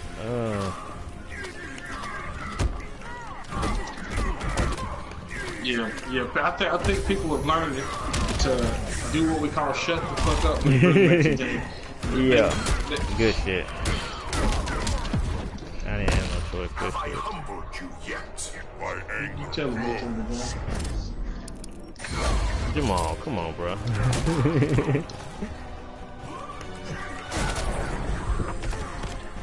Good shit. Did you think I was gonna let you win? You know, that Tay dude just lets me win the clashes. I was hoping you let me win the clash. Oh, I couldn't do that. No, I know. I do the same thing to the computer. I'd be like, you can do combos, I can't.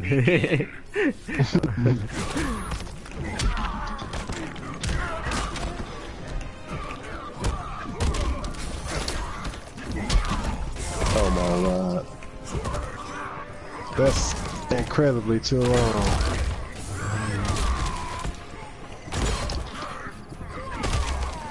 I'm gonna win one eventually. Just not one of these. Oh, I keep fucking up when it's time to close out. I can't hit you, what the hell? Oh, wow. I thought I hit you with that meter burn. Oh my goodness, it's gonna hurt. Yes, we lagging. Yes, lag saved me. I ain't dropped that to make sure. Now, that's the one thing I like about NRS. Like, my combos still land in the lag. Yes, I don't know why you hit a button. Oh, goodness.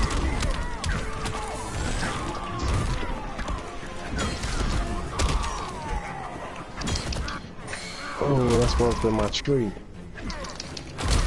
No. Gotcha. Yeah, that was good. Good shit. Nice. Overhead. Oh no, you didn't. Really? I didn't have no choice. I mean, like, I lost this match, so I'm just leveling up. Yeah, I'm saying I lost the match. I count the loss. What I'm saying, but I still could use that as an opportunity to. Oh, you better win some more. Well, I mean, I still count. I mean, you're right. I lost this match. I count that as a loss. Kill him, Flowers. Kill him. Kill him. Are they gonna kill me? Oh my! No wonder you wouldn't punish. Oh, that sucks. That sucks. I was like, yes, he didn't hit me while I was laying in the bushes.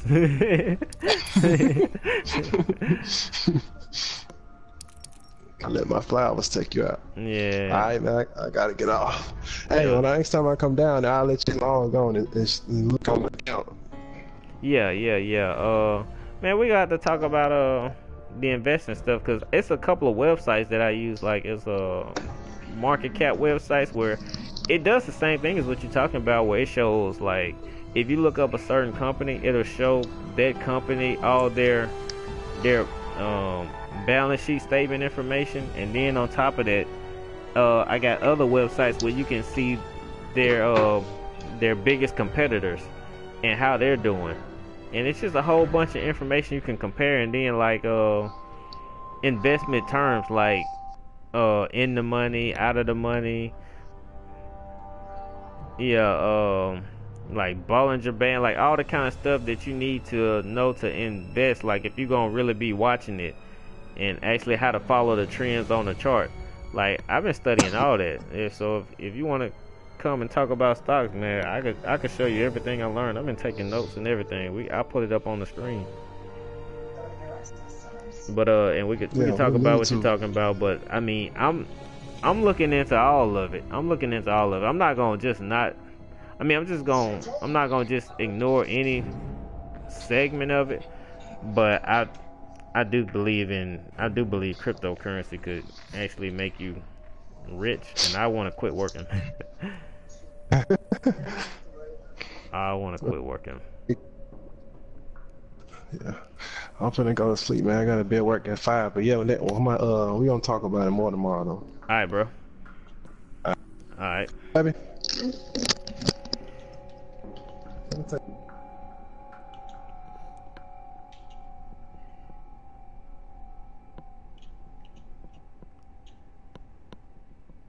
All right. Harold, man.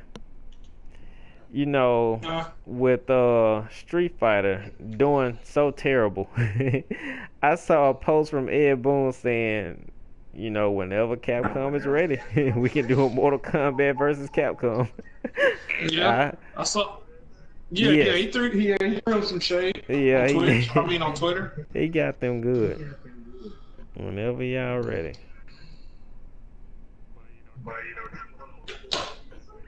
Yeah. Yeah, this. Yeah, yeah. Yeah. That, I mean, they're like, we'll gladly go under. We'll go under before we work with Americans. Anymore. I guess Marvel counts, but I guess they like, we'll go under before we work with any more Americans. But like that don't mean nothing. Like the truth is I would love to see Mortal Kombat versus Killer Instinct. Like fuck Capcom. Like yeah, I mean brutalities versus ultras. Yeah, I mean I think that would be even bigger because the truth of the matter is they are more similar. It don't limit one of the games. And I mean NRS shows it can do a crossover title. Like I believe if the what do you call it, the international players gave the NRS games a chance, they would openly admit that they are better than at least Street Fighter.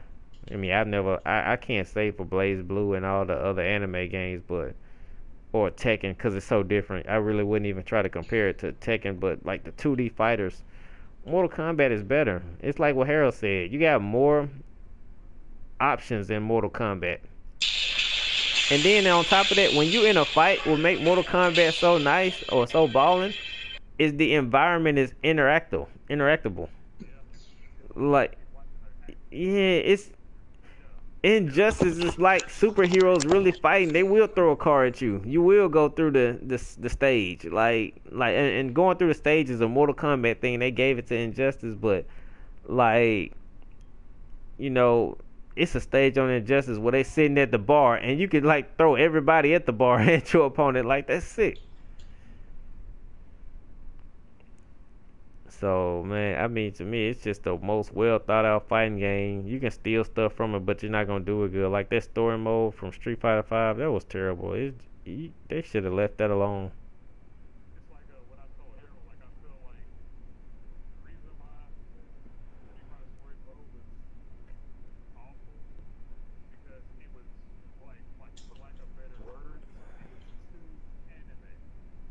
It seemed forced.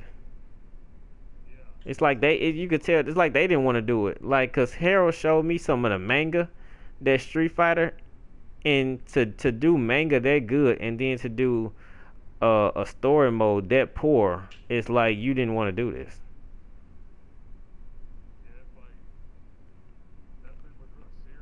I don't even. I mean, like when you got characters like Akuma, and well, I mean, I get that he wasn't one of the main characters, but that don't mean he. You got characters that weren't in the main cast that were still in the story mode. Like, why wouldn't the story mode revolve around like the real Street Fighter storyline, like Ryu being the strongest fighter, and I thought M. Bison wanted to take his body. I could be wrong. I didn't get that impression from the game, but like them and Akuma are like the biggest characters that are technically in Street Fighter 5. The strongest fighters, I guess, would be Ryu and M. Bison. I never got how Gal like Gal in the game was always better than M. Bison, but I don't know if Gal is as strong as M. Bison as far as in the comics.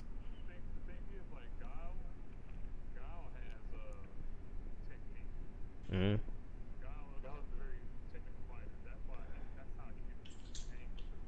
Mhm. I know there was one anime I saw a long time ago where Ryu and Ken went into a bar and they were hitting on some chicks and they got to fighting with some army dudes and they whooped everybody. And Gal pulled up. Yeah.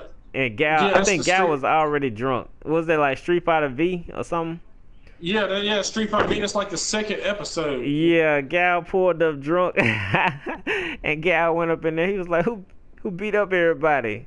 And they was just sitting there chilling. And man, I think he whooped up on Ken, and then he beat up on one, and then the other one, like maybe he beat up Ryu, and then Ken went to the air base and tried to fight him, and he beat up Ken. Is that how it went?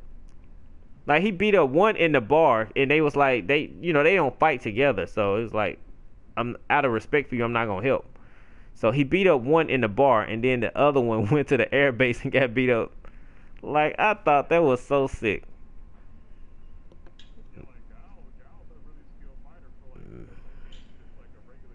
Yeah.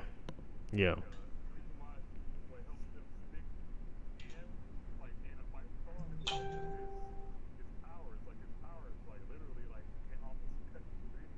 Yeah.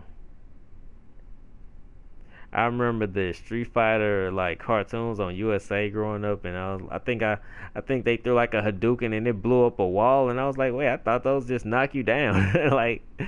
like they gotta do better with their story mode. It's not compelling. You can't do quality stuff like as far as a TV series, because Mortal Kombat had a TV series. It wasn't great, but it was still decent. It was good for its time. Was boo-boo. It was good for its time. Hey man, I was addicted to it. I used to hate going to church on Sundays and missing the episodes.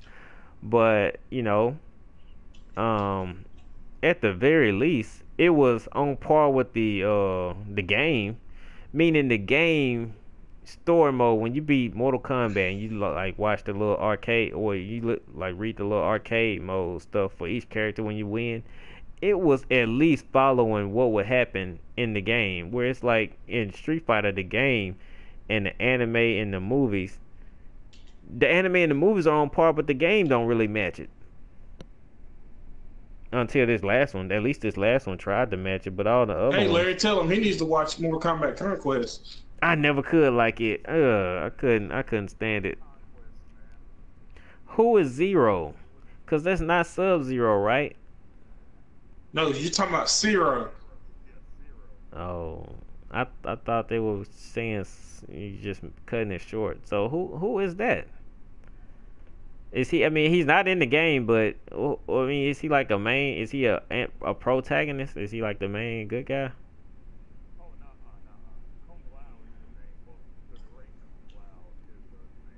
Oh, the one from the store, the one that actually defeats Shang Tsung and gets beat by Goro. Oh, so the Conquest is about him? Yeah, it's about the original Great Kung Lao.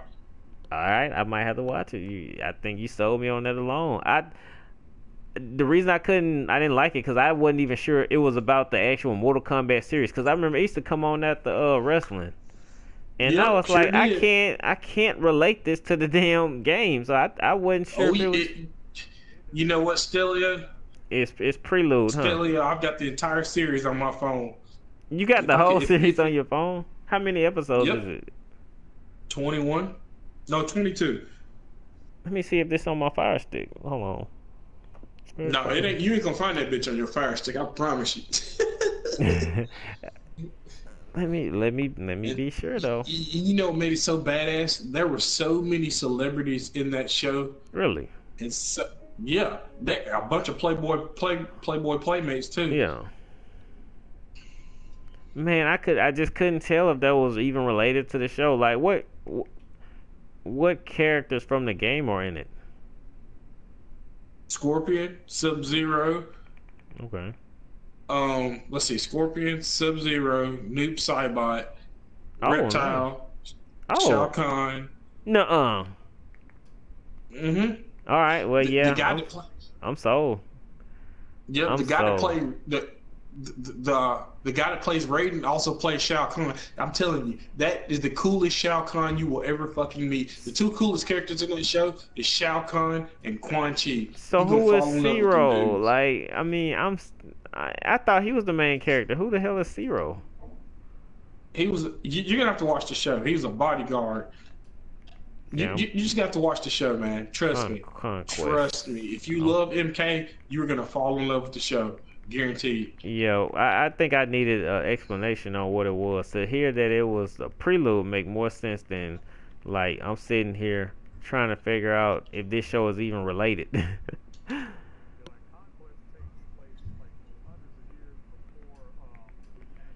Yeah.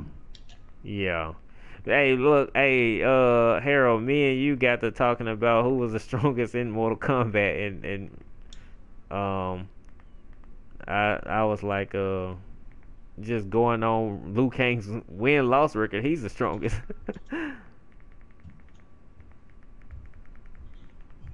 Conquest. Yeah, the thing is though, Kung Lao has fought way more people than Liu Kang has. Liu Kang he's a young buck. He's been fighting for like maybe 30 years. Fucking Kung Lao's been fighting for hundreds of years, bro. Well, see, but you got to consider this though. Liu Kang, even though you going on years, but remember like what Ichigo said. In a short amount of time, I fought more people. Like the thing is in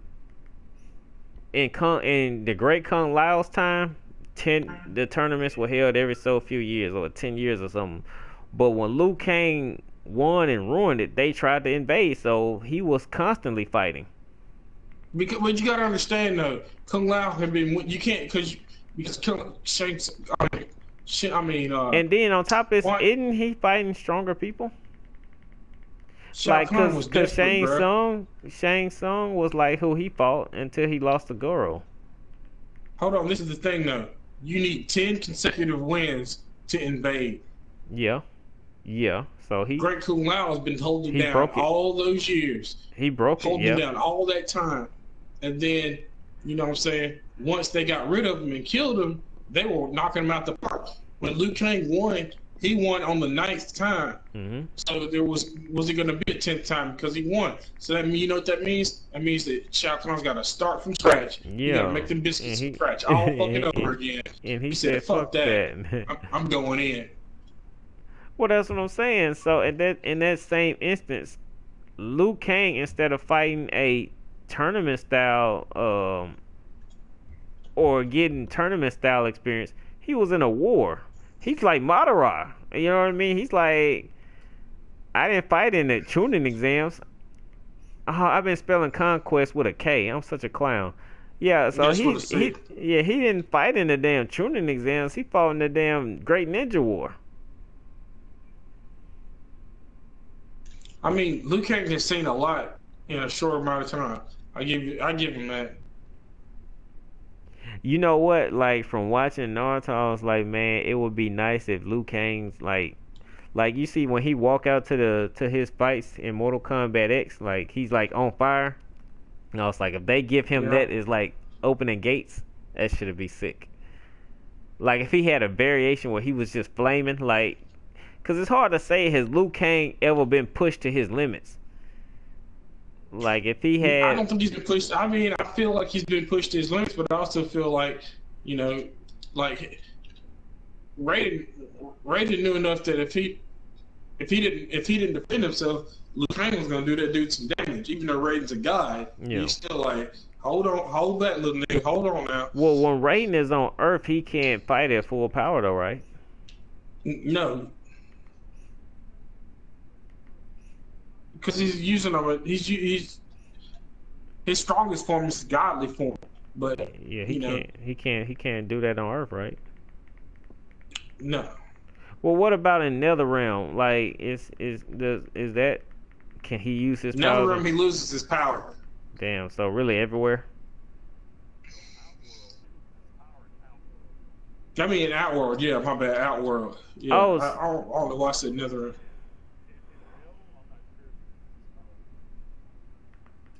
Oh, what about Earth? Cause Well, Earth is his. That's what he's trying to protect. So that's probably where he'd be at his strongest. Well, I'm saying like I mean, the movies kind of fuck it up, but like he can't fight in the tournament, so he wouldn't need to be at his strongest on Earth. Raiden can't fight, but then at some point, Raiden just says, "Fuck the rules. I'm gonna do it anyway." Cause well, that's what I'm saying. He says, "Fuck the rules," and he's fighting weak. Because corrupt Raiden isn't.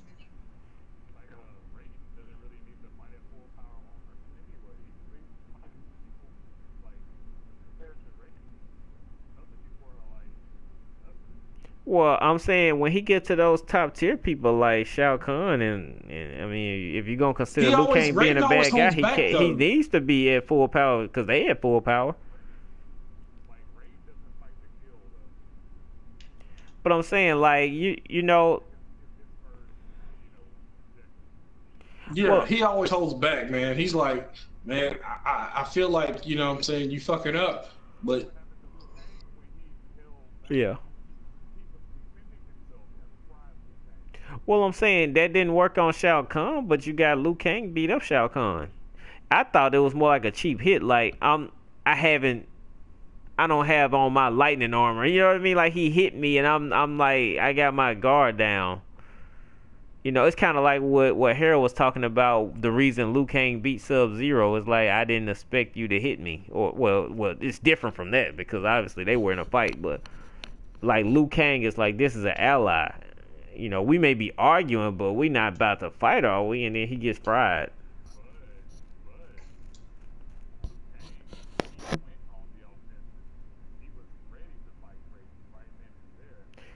I thought he was just trying to get by him. Like, if I gotta like manually like move you to the side, I will. But I'm not actually trying to. Okay. Like, you're trying to compare a mortal that's almost got the powers of a god and a god that has the powers of a god. Well, well, in a way, because I'll say this. Even if Raiden lost, I'll respect the fact that I think he doesn't fight. He doesn't have full power on Earth. He doesn't need it. No, I mean he's going to need it versus Liu Kang. No, I don't think so. Well, I mean he's going to need it because the thing is, they struggle versus Shao Kahn, and they struggle versus Shinnok, like you just mentioned. So that's because Raiden has to play within the rules by the Elder Gods. He can't go all the fuck out like he wants to. He's got rules he's got to follow too. So you saying when he be losing to Shao Kahn, it's not because he's fighting at full strength? Yeah, he doesn't really fight Shao Kahn. That's why he has warriors to do it for him. Well, I guess I'm more so thinking about Mortal Kombat 9 where he was getting just kind of slapped around. Okay. I see what you're saying, but you got to understand, Shao Kahn is not Liu Kang. Liu Kang is not Shao Kahn. Shao Kahn is a person with the power pretty much of a god, and he's not a god. And Shao Kahn, and every time...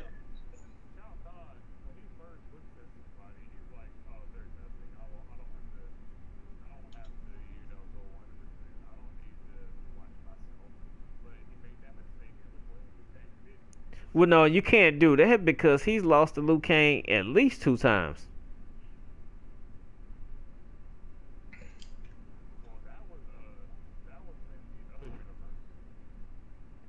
It don't matter which universe. Liu Kang always wins the tournament. I mean, it don't matter because I'm usually going on Mortal Kombat 9. But he lost in Mortal Kombat. He lost to him in Mortal Kombat 2, and he lost to him in Mortal Kombat 3. In Mortal Kombat 9, he lost twice. That's why I said it don't matter. And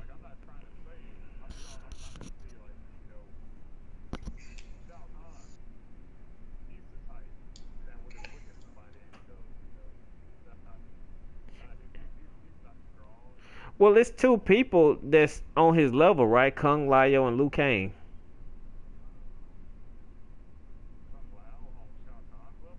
I believe so. No, sir. Did you see how he got that neck snap? No. I saw him get his sandwich? neck. No, but wait 1 minute. He got his neck snapped the same way Liu Kang got his neck snapped by Shang Tsung and Quan Chi. A cheap shot. Man, you gotta give me that. You gotta give me that. You're gonna need. You got to give me that. They did it again. Hold on. You're gonna need some kind of godly power to snap. No, you don't. Shao Kahn's neck, even if he gets What's your on his name? hands and Is you knees, Larry? Is that right? Snap that nigga's neck.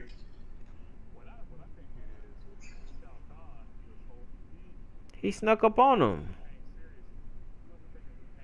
him. In which? But I'm saying, in which fight? Because, in the storyline, there's a tournament where Liu Kang wins, and then he comes to Earth and he tries to take over and they fight. So which one is the one you say he didn't take him serious?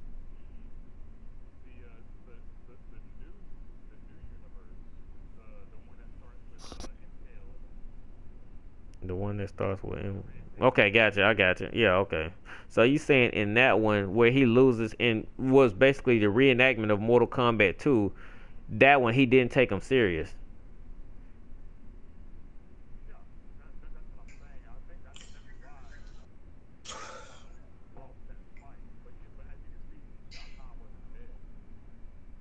And it took. But I'm saying Liu Kang don't kill people though. Hold on, and that's the thing. It took Raiden and the power of the Elder Gods to kill.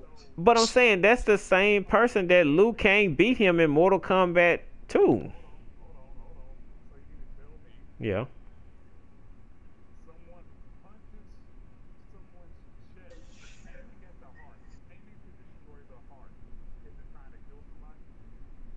Wait, I mean, I had to brushing up on my stuff. Who did that? I don't know who we talking about.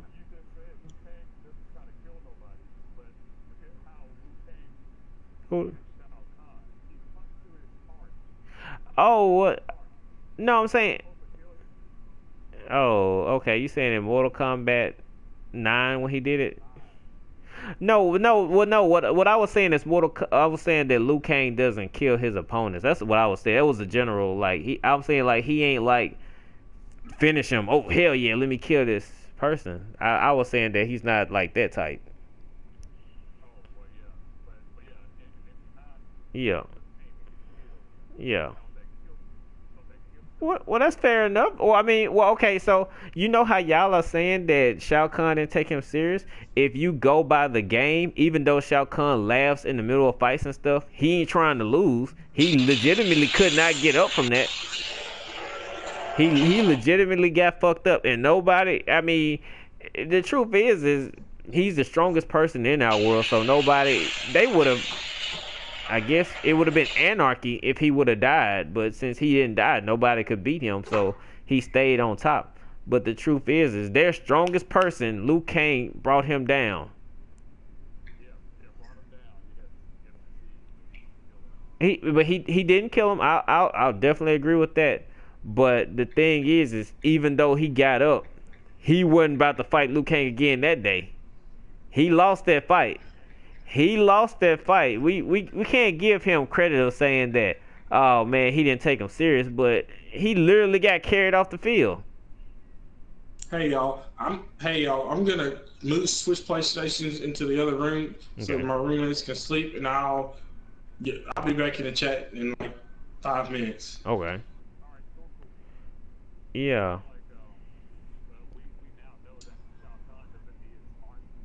Yeah. Well, yeah,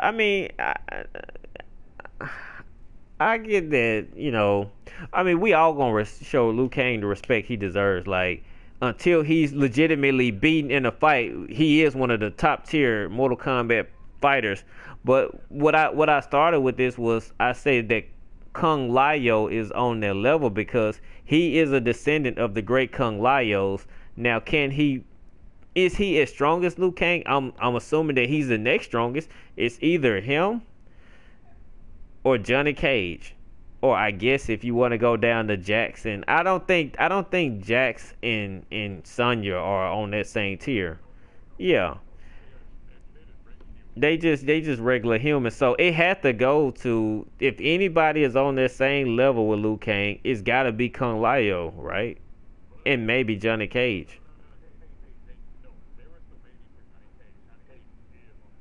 Yeah. That's what I'm saying.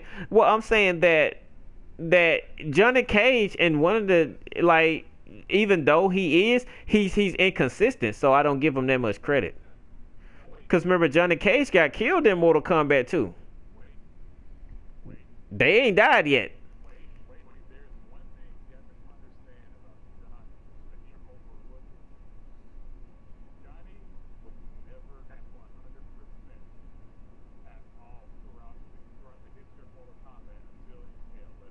Well, I'm saying he's inconsistent. I'm not overlooking. I'm saying he's inconsistent.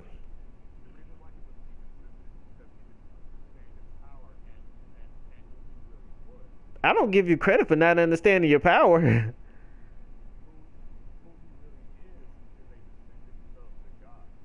Yeah, I mean,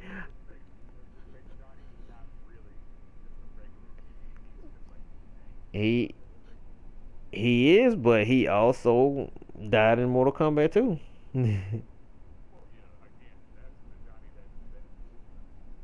Yeah, he's stronger than a bitch. I'll give him that. But at the same time, since he has to watch somebody die to fight on that level, I can't give him credit. Liu Kang can just fight on that level.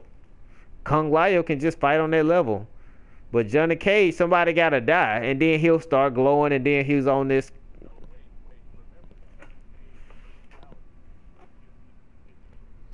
That's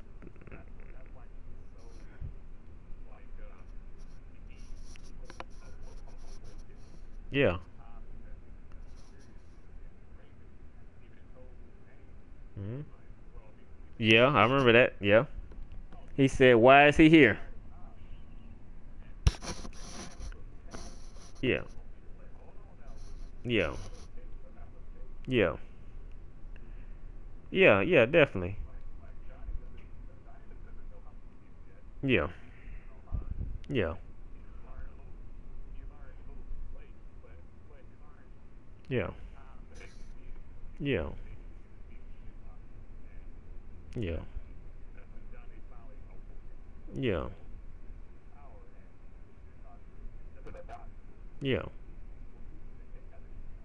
Yeah.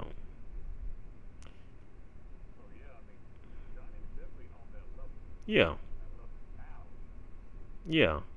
Well, see,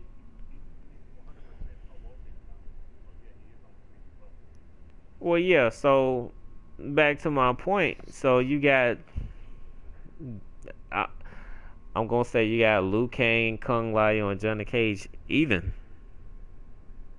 But I'm saying they're even off. I'm putting Kung Lao up there, but technically, going off what you said, Kung Lao could actually be number three.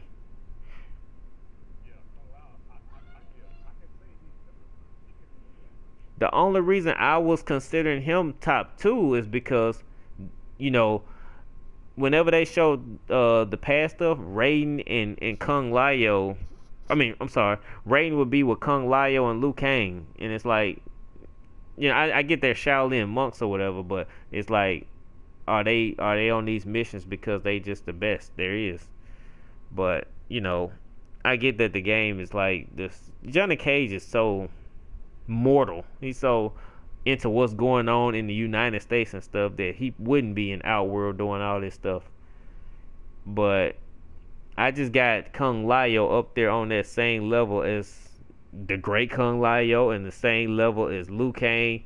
Just he ain't proved it yet, but I do believe he's capable of doing it because the whole thing about Mortal Kombat 9 is um Raiden is trying to figure out who's supposed to be winning the tournament. Is it Liu Kang or Kung Lao? So he obviously must be. It must be that Raiden cannot tell who's stronger between the two. What I miss?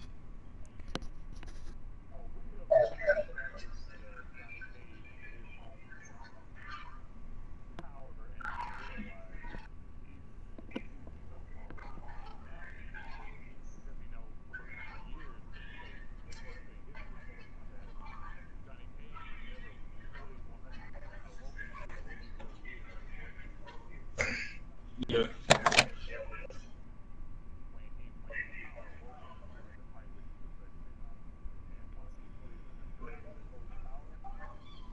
Shinnok couldn't fight Johnny anymore.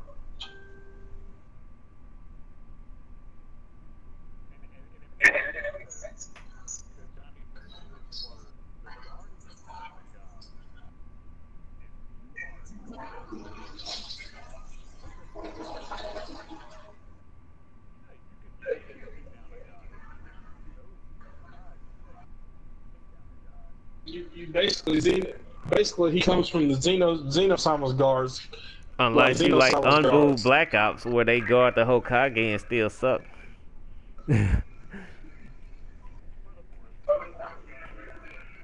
Yeah. Yeah. Yeah. Yeah.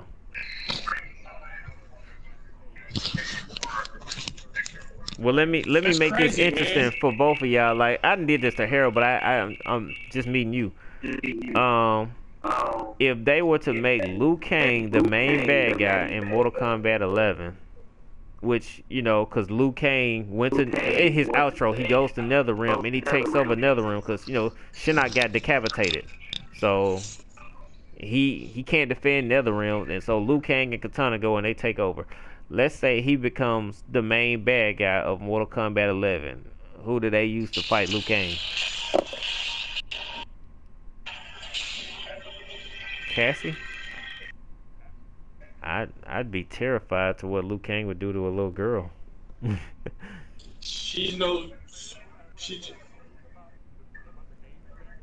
I mean, you said that they are on par with a Guardian, and you said Liu Kang is on par with a God. No, stronger, because he's not lost to none. He beat Shinnok. He beat Shinnok in Mortal Kombat 4.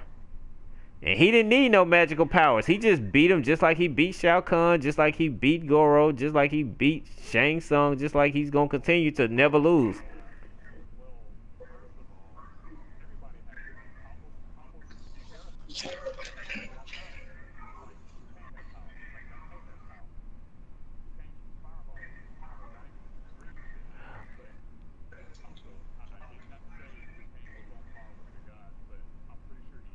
I'm saying he's stronger. No. I'm saying he's stronger because he's these people that you're saying are on par. Shao Kahn, he's beat him. Shinnok, who is, he's beat him. He has not lost a fight, right? So you could say Johnny has also beaten Shinnok, but what we just said is Johnny had to awaken to beat Shinnok. Liu Kang is just beating these people. Liu Kang has just been beating these people. Let's hear it.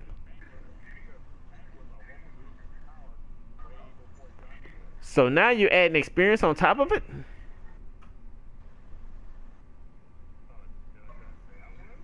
You kind of did when you said way before. I mean, I get you, but I'm saying like, well, no, I'm saying like if you say that, see, one thing you said that I didn't know is you said that Johnny Cage is a descendant of the Guardians, which means the God would be stronger than the Guardians, right? That's not. We're not really sure. Why do guys need protection?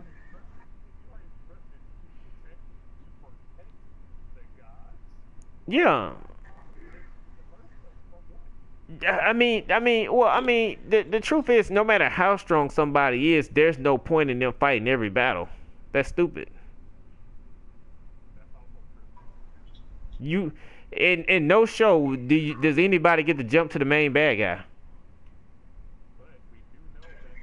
And the boss, there's never nobody stronger than the boss under the boss. Will we also agree with that?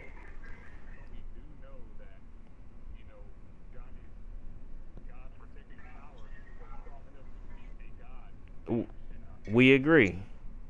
But what I'm saying is like Liu Kang, since Liu Kang has also beat him and he never, well, you just said that he's obviously already awoken whatever he has. I was just saying that if Liu Kang, since it doesn't seem like in the show he's been pushed to a level where he needed to awaken anything, you countered that by saying he must have already awoken it. I was saying that if he was forced to awaken something, he may have another level. Which is scary because he's been kind of styling on everybody he's ran into. Like, we haven't seen anybody push Liu Kang to the point where he's even, like, on the brink of losing. Like, his record in Mortal Kombat is flawless when it comes to a one-on-one. That's what will be hype. And that's what I was asking you. That's basically what I'm asking you. Who would you bring to the fight to fight Liu Kang in a 1v1?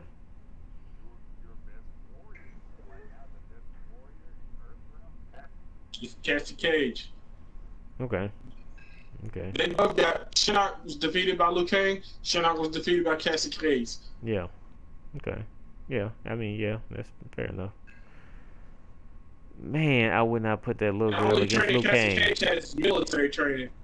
I would not put that little girl. All right, so what do y'all think about Liu Kang being a revenant? Does that y'all think that weakens him? Is it like kind of like on Naruto where you get a weakened version? Oh no, not at all. All it means is he just don't give a fuck, and he don't gotta worry about dying because he's already fucking dead. Yeah.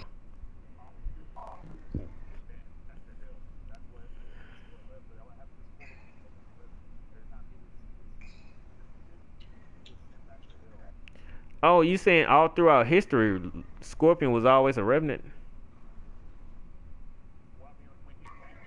Oh, okay, yeah. So, is the Nether Realm hell? So when Scorpion be taking people underground and he do the little fire thing, that's the Nether Realm? Oh, okay.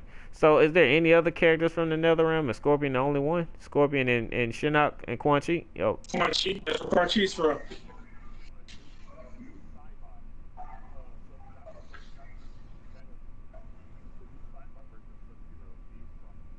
Okay. Okay. Oh, okay, yeah. Yeah.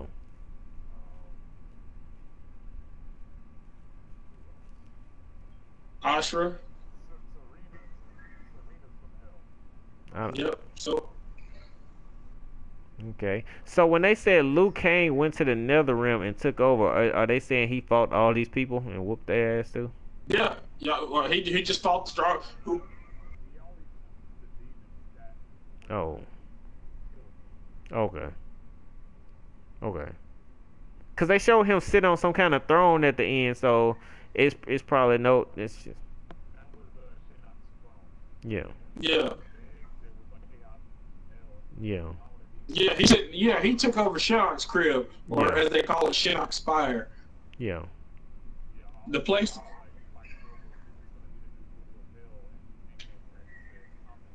Yeah. Under the rule, and that's it.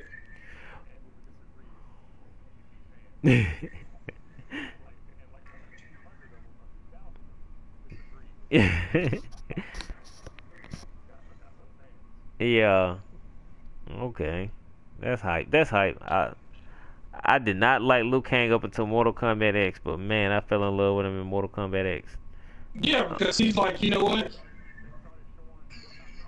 Yeah, did y'all see like when he was a revenant and they was, I guess Quan Chi is controlling him, but he had him throwing fireballs at Jackson and they was like they had to take cover because this shit was just blowing up. Did you see what that? I was like, stop it! I was like, stop it! That boy's so strong. He's not holding back anymore. Did you see what it did to that main soldier? That dude turned into a golden crisp. Yeah, that's what I'm saying. I'm saying like in the movie, he hit in that 1995 movie, he hit Shang Tsung with just a glowing fist, and he was done. Like the man ain't been pushed to know. He ain't had to try yet. He ain't had to try. And if he's if that's Mortal Kombat's way of making Bruce Lee, he ain't fighting like Bruce Lee. He ain't getting pushed to that level where I'm really fighting. Where like he walk out the fight with scratches and stuff. They just don't show him looking like he's having to fight. Now when he turned into that what's it called, a zombie? I guess since he was a zombie and decaying, he looked like he was fighting. But he looked way more like Bruce Lee as a zombie.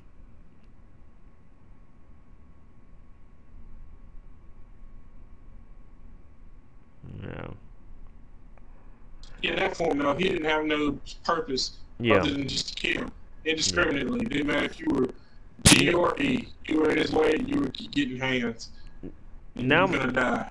Now I'm gonna say so. I'm gonna see if your understanding of Mortal Kombat history is like Harold. Harold say that Sub-Zero is one of the strongest people in the series. What do you call it? In the lore or whatever. Sub-Zero 1. What do you call him? Bihan. No. What's his name? Quan Li? Kuai Liang. Kuai Liang. Kuai Liang. Now he lost to Liu Kang. So alright, so Harold already told me why he thinks he lost. So why do you think he lost to Liu Kang? Or wait a minute. He lost to Scorpion, right? They changed it. The movie he loses to Liu Kang. The game he loses to Scorpion, right? Yeah. Yeah. He loses to Scorpion.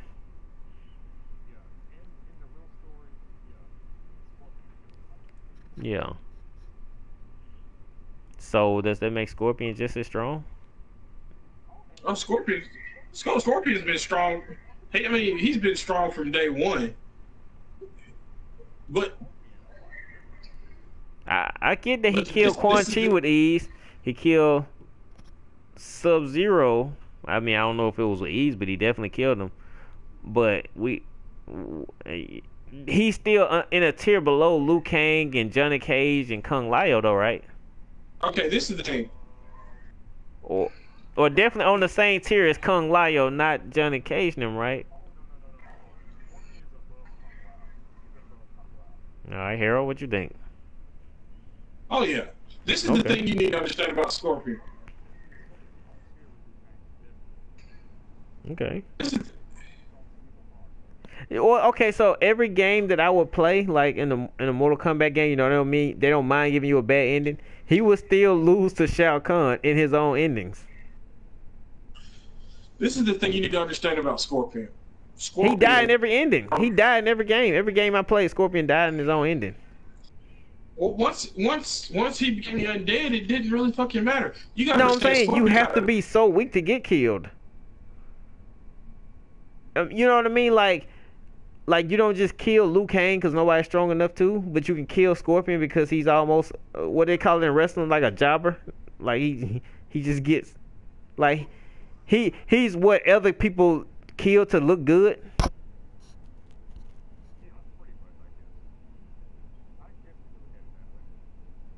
Yeah, he died. Him and Reptile die in every ending.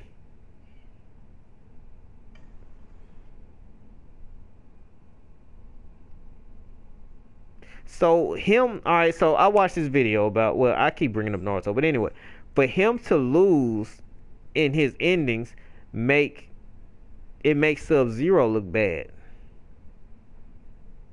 Like, don't beat me and then lose to everybody else. You're making me look bad. Well, how do you think people like that? Sometimes it's the story's just written a certain way. Like Raiden and Elder Gods have been beefing with Shinnok for decades. Yeah. I mean, for eons. Yeah. And then, you know what I'm saying? And these are gods. And then Shinnok gets his ass whooped by Liu Kang, a basic ass human that is trained by a thunder god. Yeah. So, you know what I'm saying? You can use that same logic. Like Scorpion has a very complex story. A lot of people don't even know Scorpion, to begin with, was part of the Lin Kuei. Oh, okay. In the very beginning, he's part of the Lin Kuei. Him and his clan. But they broke off from the Lin Kuei and formed their own clan, the Shirai Ryu. Mm-hmm. Okay. I definitely didn't know. You know, so then it's a red versus blue thing. While they didn't agree with everything, while they didn't agree with each other and they split off, they were still on, like, amicable terms. Like, you know what I'm saying? Like it wasn't a little thing. Like, you know, like in the series, it was like, hey, man, your boy was fucking up, and he's like, man, I'll deal with this dude. Like, you know what I'm saying? Like, we don't want to start no war, so he's like, we'll deal with that dude. He'll be punished. So, like, even though it was it was yellow versus blue, they were still up on amicable terms. You know what I'm saying? But the worst thing ever is for Scorpion is that not only was his family killed, but in his eyes, his family was killed by people that used to be his family, which is like the ultimate betrayal. So it's like, you know, when I catch you, Sub-Zero, you're gonna get more than hands. You're gonna get permanently KO'd. Like, you're not gonna see daylight. You're not gonna see nothing. And that's where you're gonna be, the land of nothingness. Yep. Well, hey, So, what version of Sub-Zero do you think has been the strongest? Like, what game version? The original one. Well, the this, I would say, I was gonna say MK4. No, MK Deadly Alliance, where he has the medallion.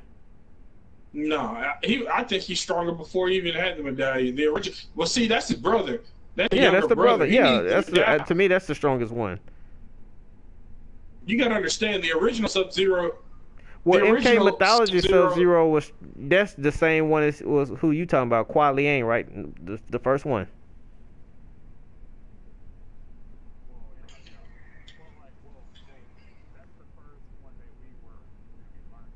Yeah. Yeah. Okay. Well, I feel like the one from Deadly Alliance, wasn't he fighting with the medallion? And remember, Frost got the medallion and she stole the medallion from him and it froze her because it was too strong. Yeah. I thought that was so hype. This is the thing that you gotta understand. The original Sub-Zero had fully mastered all of the Lin Kuei's dark arts. All of them. This dude was so powerful that even the gods recognized his power and was like, you know, they you know, like this, which is sad. A fucking guy chilling in the clouds is like, oh shit, looking down, there goes Sub-Zero, and then he hides in the clouds so Sub-Zero keeps it, passes by. Like that commands respect, man.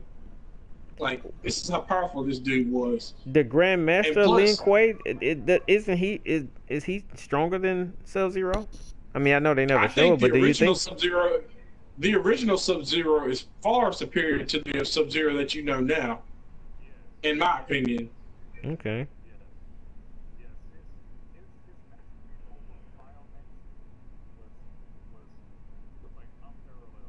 Yeah.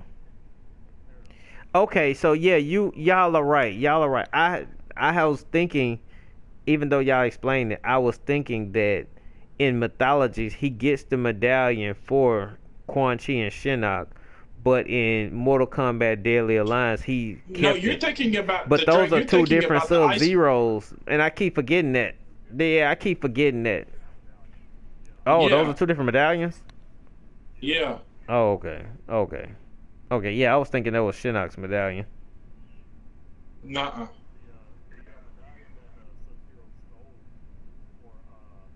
Raiden.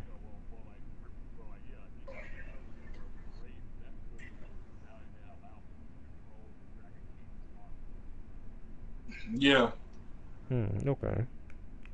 So what does he have in Deadly Alliance? What is that? Oh, that's. Oh, yeah. Okay, Lin Kuei. Having that means proof that you run the shit. Oh, he's the Lin Kuei Grandmaster? Okay. Okay, I got you now. I was fucking up because I keep forgetting that even though the game is right after mythology, like Mortal Kombat 4 and Deadly Alliance, those are two different Sub-Zeros. Mythologies to Mortal Kombat 4 is two different Sub-Zeros.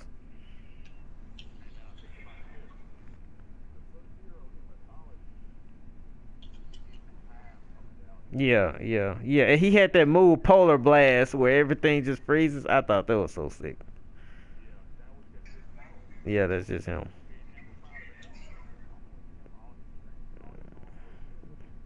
And to think, Liu Kang just whooped his ass for no reason. No, I was just playing. That's the movie. I was just messing.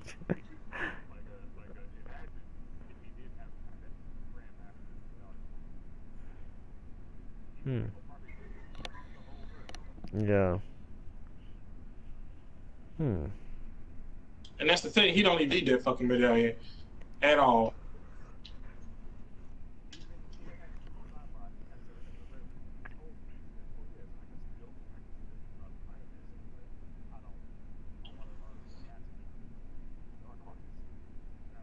Well, where did he say that?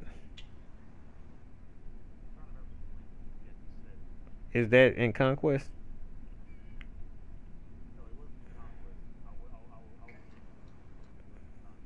Oh. Yeah. Harold just said it too. I never heard that.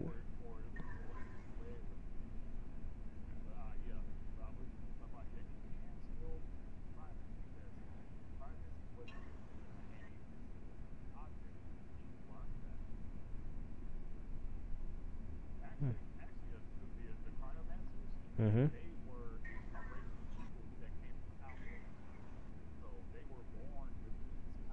Really? Cause I thought Sub-Zero fought for Earthwell cause he was an Earthling.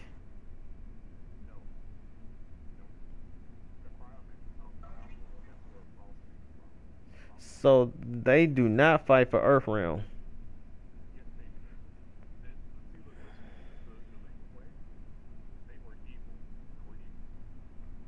I watched this video that said you have to fight for the realm you come from, regardless of your alliance. But the Lin Kuei are contractors, so they fuck it up. The Lin Kuei will contract out their fighters. They defend Earthrealm, but if the pot is sweet, like if Outworld makes them a deal, they'll take it.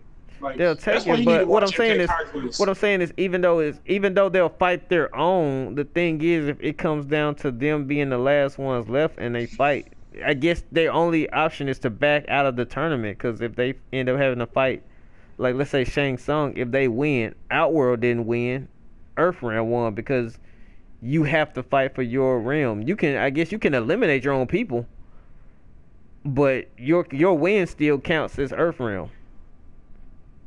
No, that's not technically true. Because I saw that in the Mortal Kombat 2 little lore.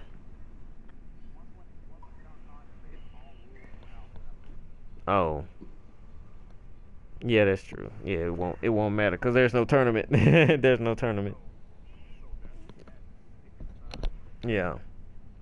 Yeah, because it's just a takeover. It's no tournament. Yeah. Because Shang Tsung, for example, Shang Tsung, you'll learn this when you watch MK Conquest. Shang Tsung, he's not from our world. He's an Earthrealm. Really? He used to fight for the good guys.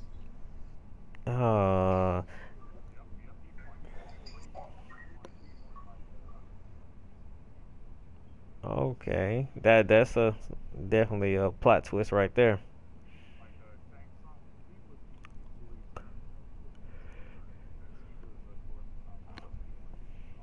Oh yeah.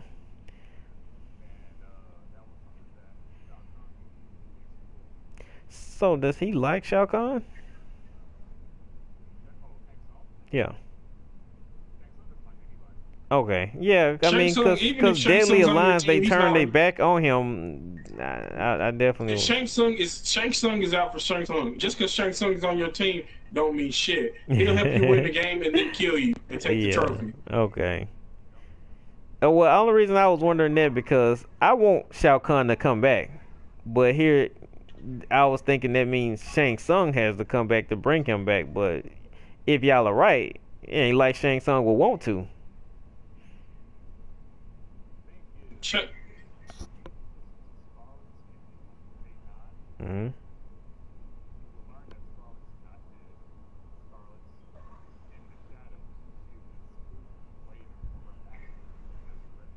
Shao Kahn. Is that her mask? Yeah, I mean it's Shao Kahn, so if you punch a hole in him and he gets back up, why would you ever think you killed him?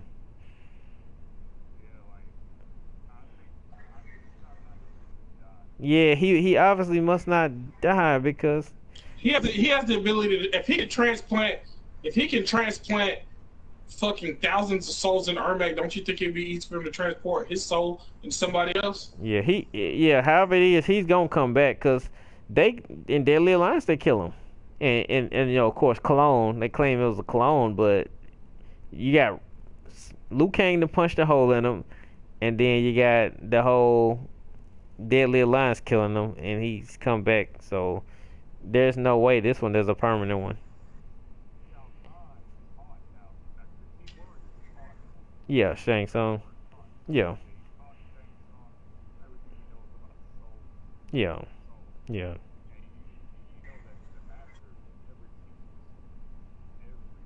Yeah.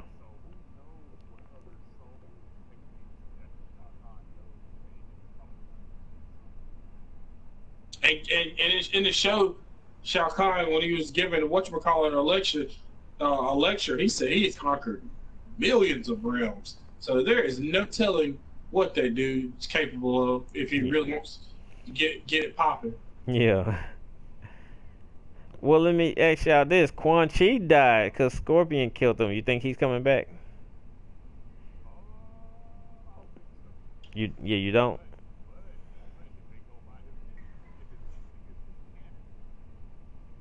Well, what happened in his ending?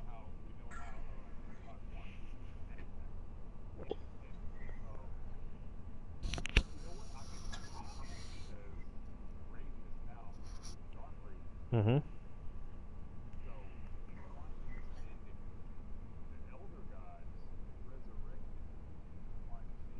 Mm. That definitely is balling. That's balling. And like Harold said, nobody's dead forever.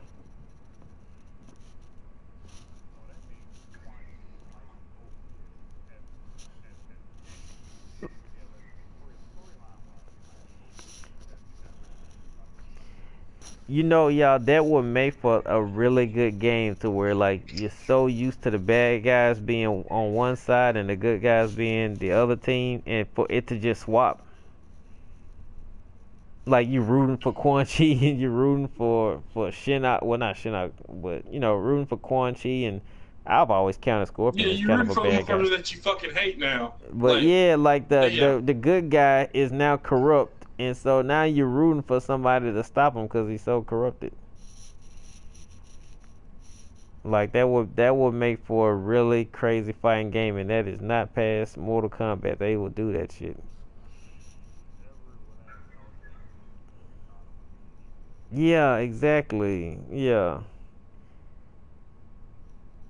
And I mean, Raiden too, right?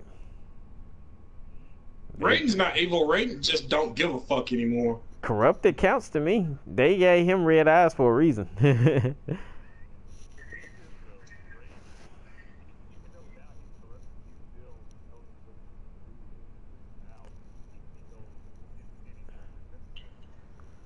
Well, I'm saying if you this is how you make Raiden evil. If you make it that he's protecting Earthrealm at all costs and he ain't playing by no rules, if if you got like places like Adenia that are neutral and he goes and takes over them, well now he is a bad guy. And so now you're like, well hell, he's so strong, you don't you know, like they talk about Namek, like no Namekian is gonna beat him. So you almost is like either Netherrealm, you got Liu Kang in Netherrealm, help us. You got Johnny Cage, you know what I mean? Like maybe Kotal Khan, like the enemy of your enemy is now your friend. Like all of a sudden the whole roles could swap to where you got Outworld teaming up with Netherrealm to stop Earthrealm from conquering everybody. Yeah, that's what it's looking like. Yeah.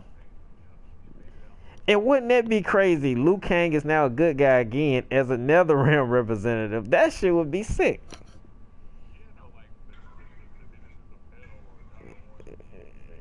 That shit would be sick. That shit would be sick. Hey, I tell you what, when I played Mortal Kombat X, I took that day off work and we went to Best Buy and they had like a little tournament.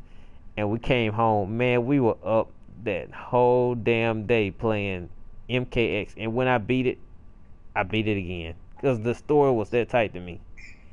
Yeah, ain't no story. Ain't no story fucking with MKX, period. That shit's so fucking clean. Nothing. And then that night I watched it on YouTube. I said I had to beat it again because I needed to see it in HD on my TV. But I said I can't play this game again, so I had to just watch it on YouTube. I just thought that was the sickest thing ever. So man, on top of that, I would not put it past like CoD having the team up with like maybe the Shotokan having a team up with the whatever Motaro people are. Like they just all needing that because Raiden just conquering everything. That shit would be sick. I mean, if he is the bad guy, I mean, you already have swapped the good guys and bad guys. I mean, so. they might have Raiden with these. I like Dark Raiden because he does not hold anything back. I mean, Shujinko, all the powers that he holds, all the combatants. This dude just fucking OJ'd him. Like, don't need you. You dead. Oh, so wait. If you got Raiden as the main bad guy, you obviously can bring back Fujin.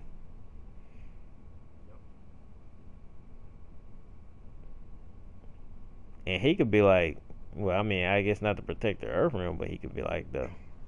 Wait, is Fujin in? Fujin is actually in MKX. Fujin is the protector of Earth Realm now. Fujin's been the protector of Earth Realm since 4. Raiden was just like, look, man, you ain't doing shit but blowing hot air. I'm gonna go and handle this shit. If you remember,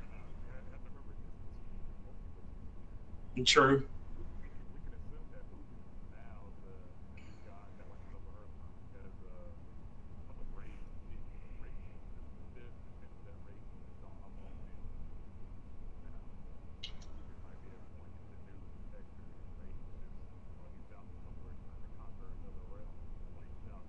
Oh, yeah, by himself. Yeah. Oh, okay.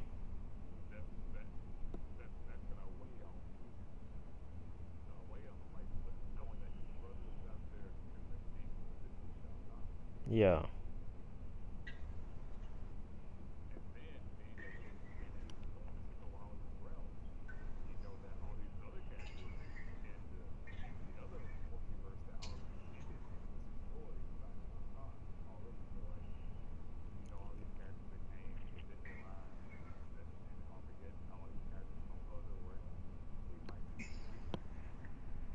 I feel like Raiden's going to be the best bad guy, period, anyway, because he's going to know all the loopholes. He's going to know what to do, how to protect himself, how to keep some fuck type shit from happening. He's been through it all, so he knows what to fucking do. Yeah. Yeah. And that medallion that he used to travel through time, was that one of the medallions we didn't talk about before?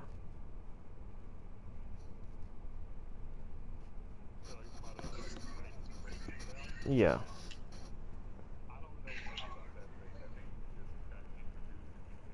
Okay, that wasn't one of the Sub-Zero related medallions. Sub-Zero, Shinnok. Yeah, okay. Okay. She was so tight.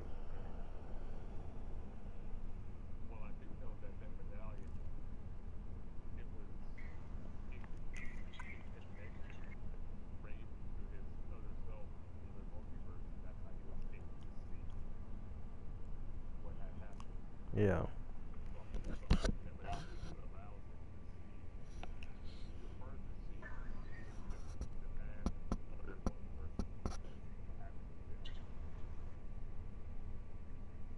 Yeah. Man. That shit is so tight. Mortal Kombat is so in depth.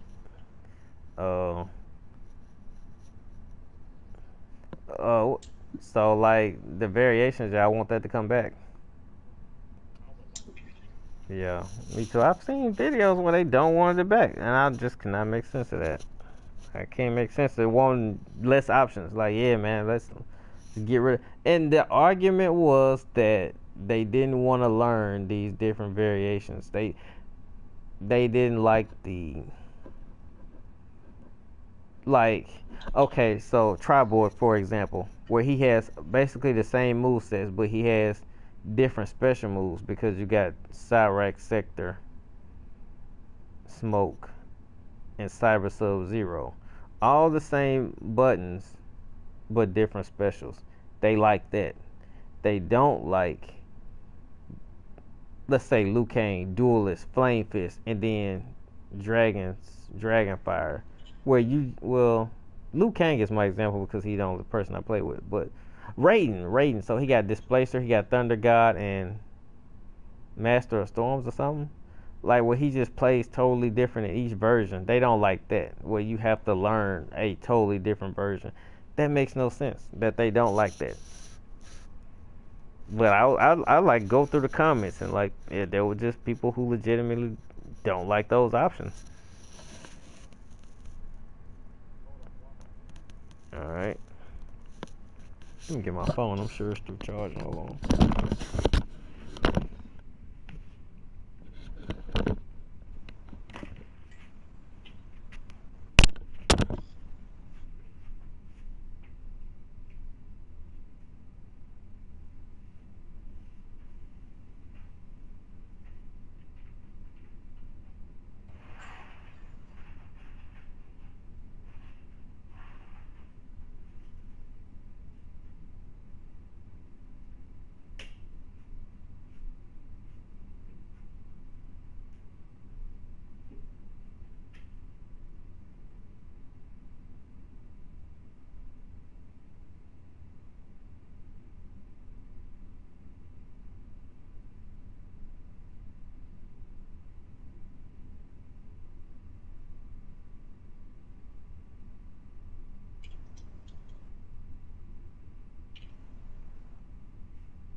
See, I'm liking these nice, juicy discussions, man.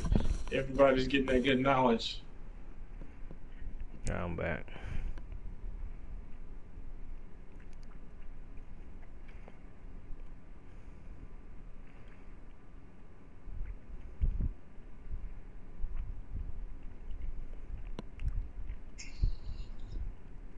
Still there, Larry?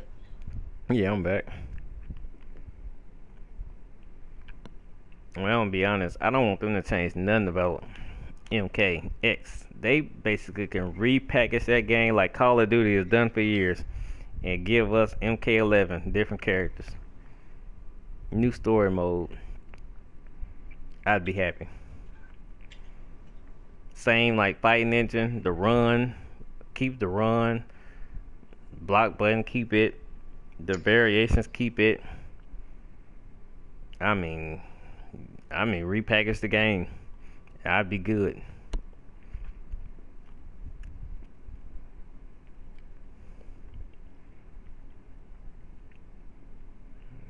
Fast-paced fighting game. That's what the streets want.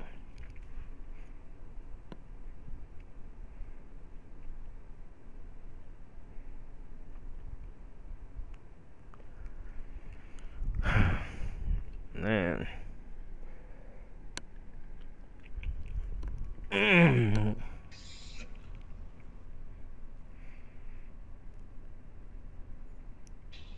Well, man, today was a productive day, man. I'm gonna have to call it a night. All right, brother. All right, man. I'll probably be on later on tomorrow night, kind of like today. All right, man. I'll catch up with you. All right, peace.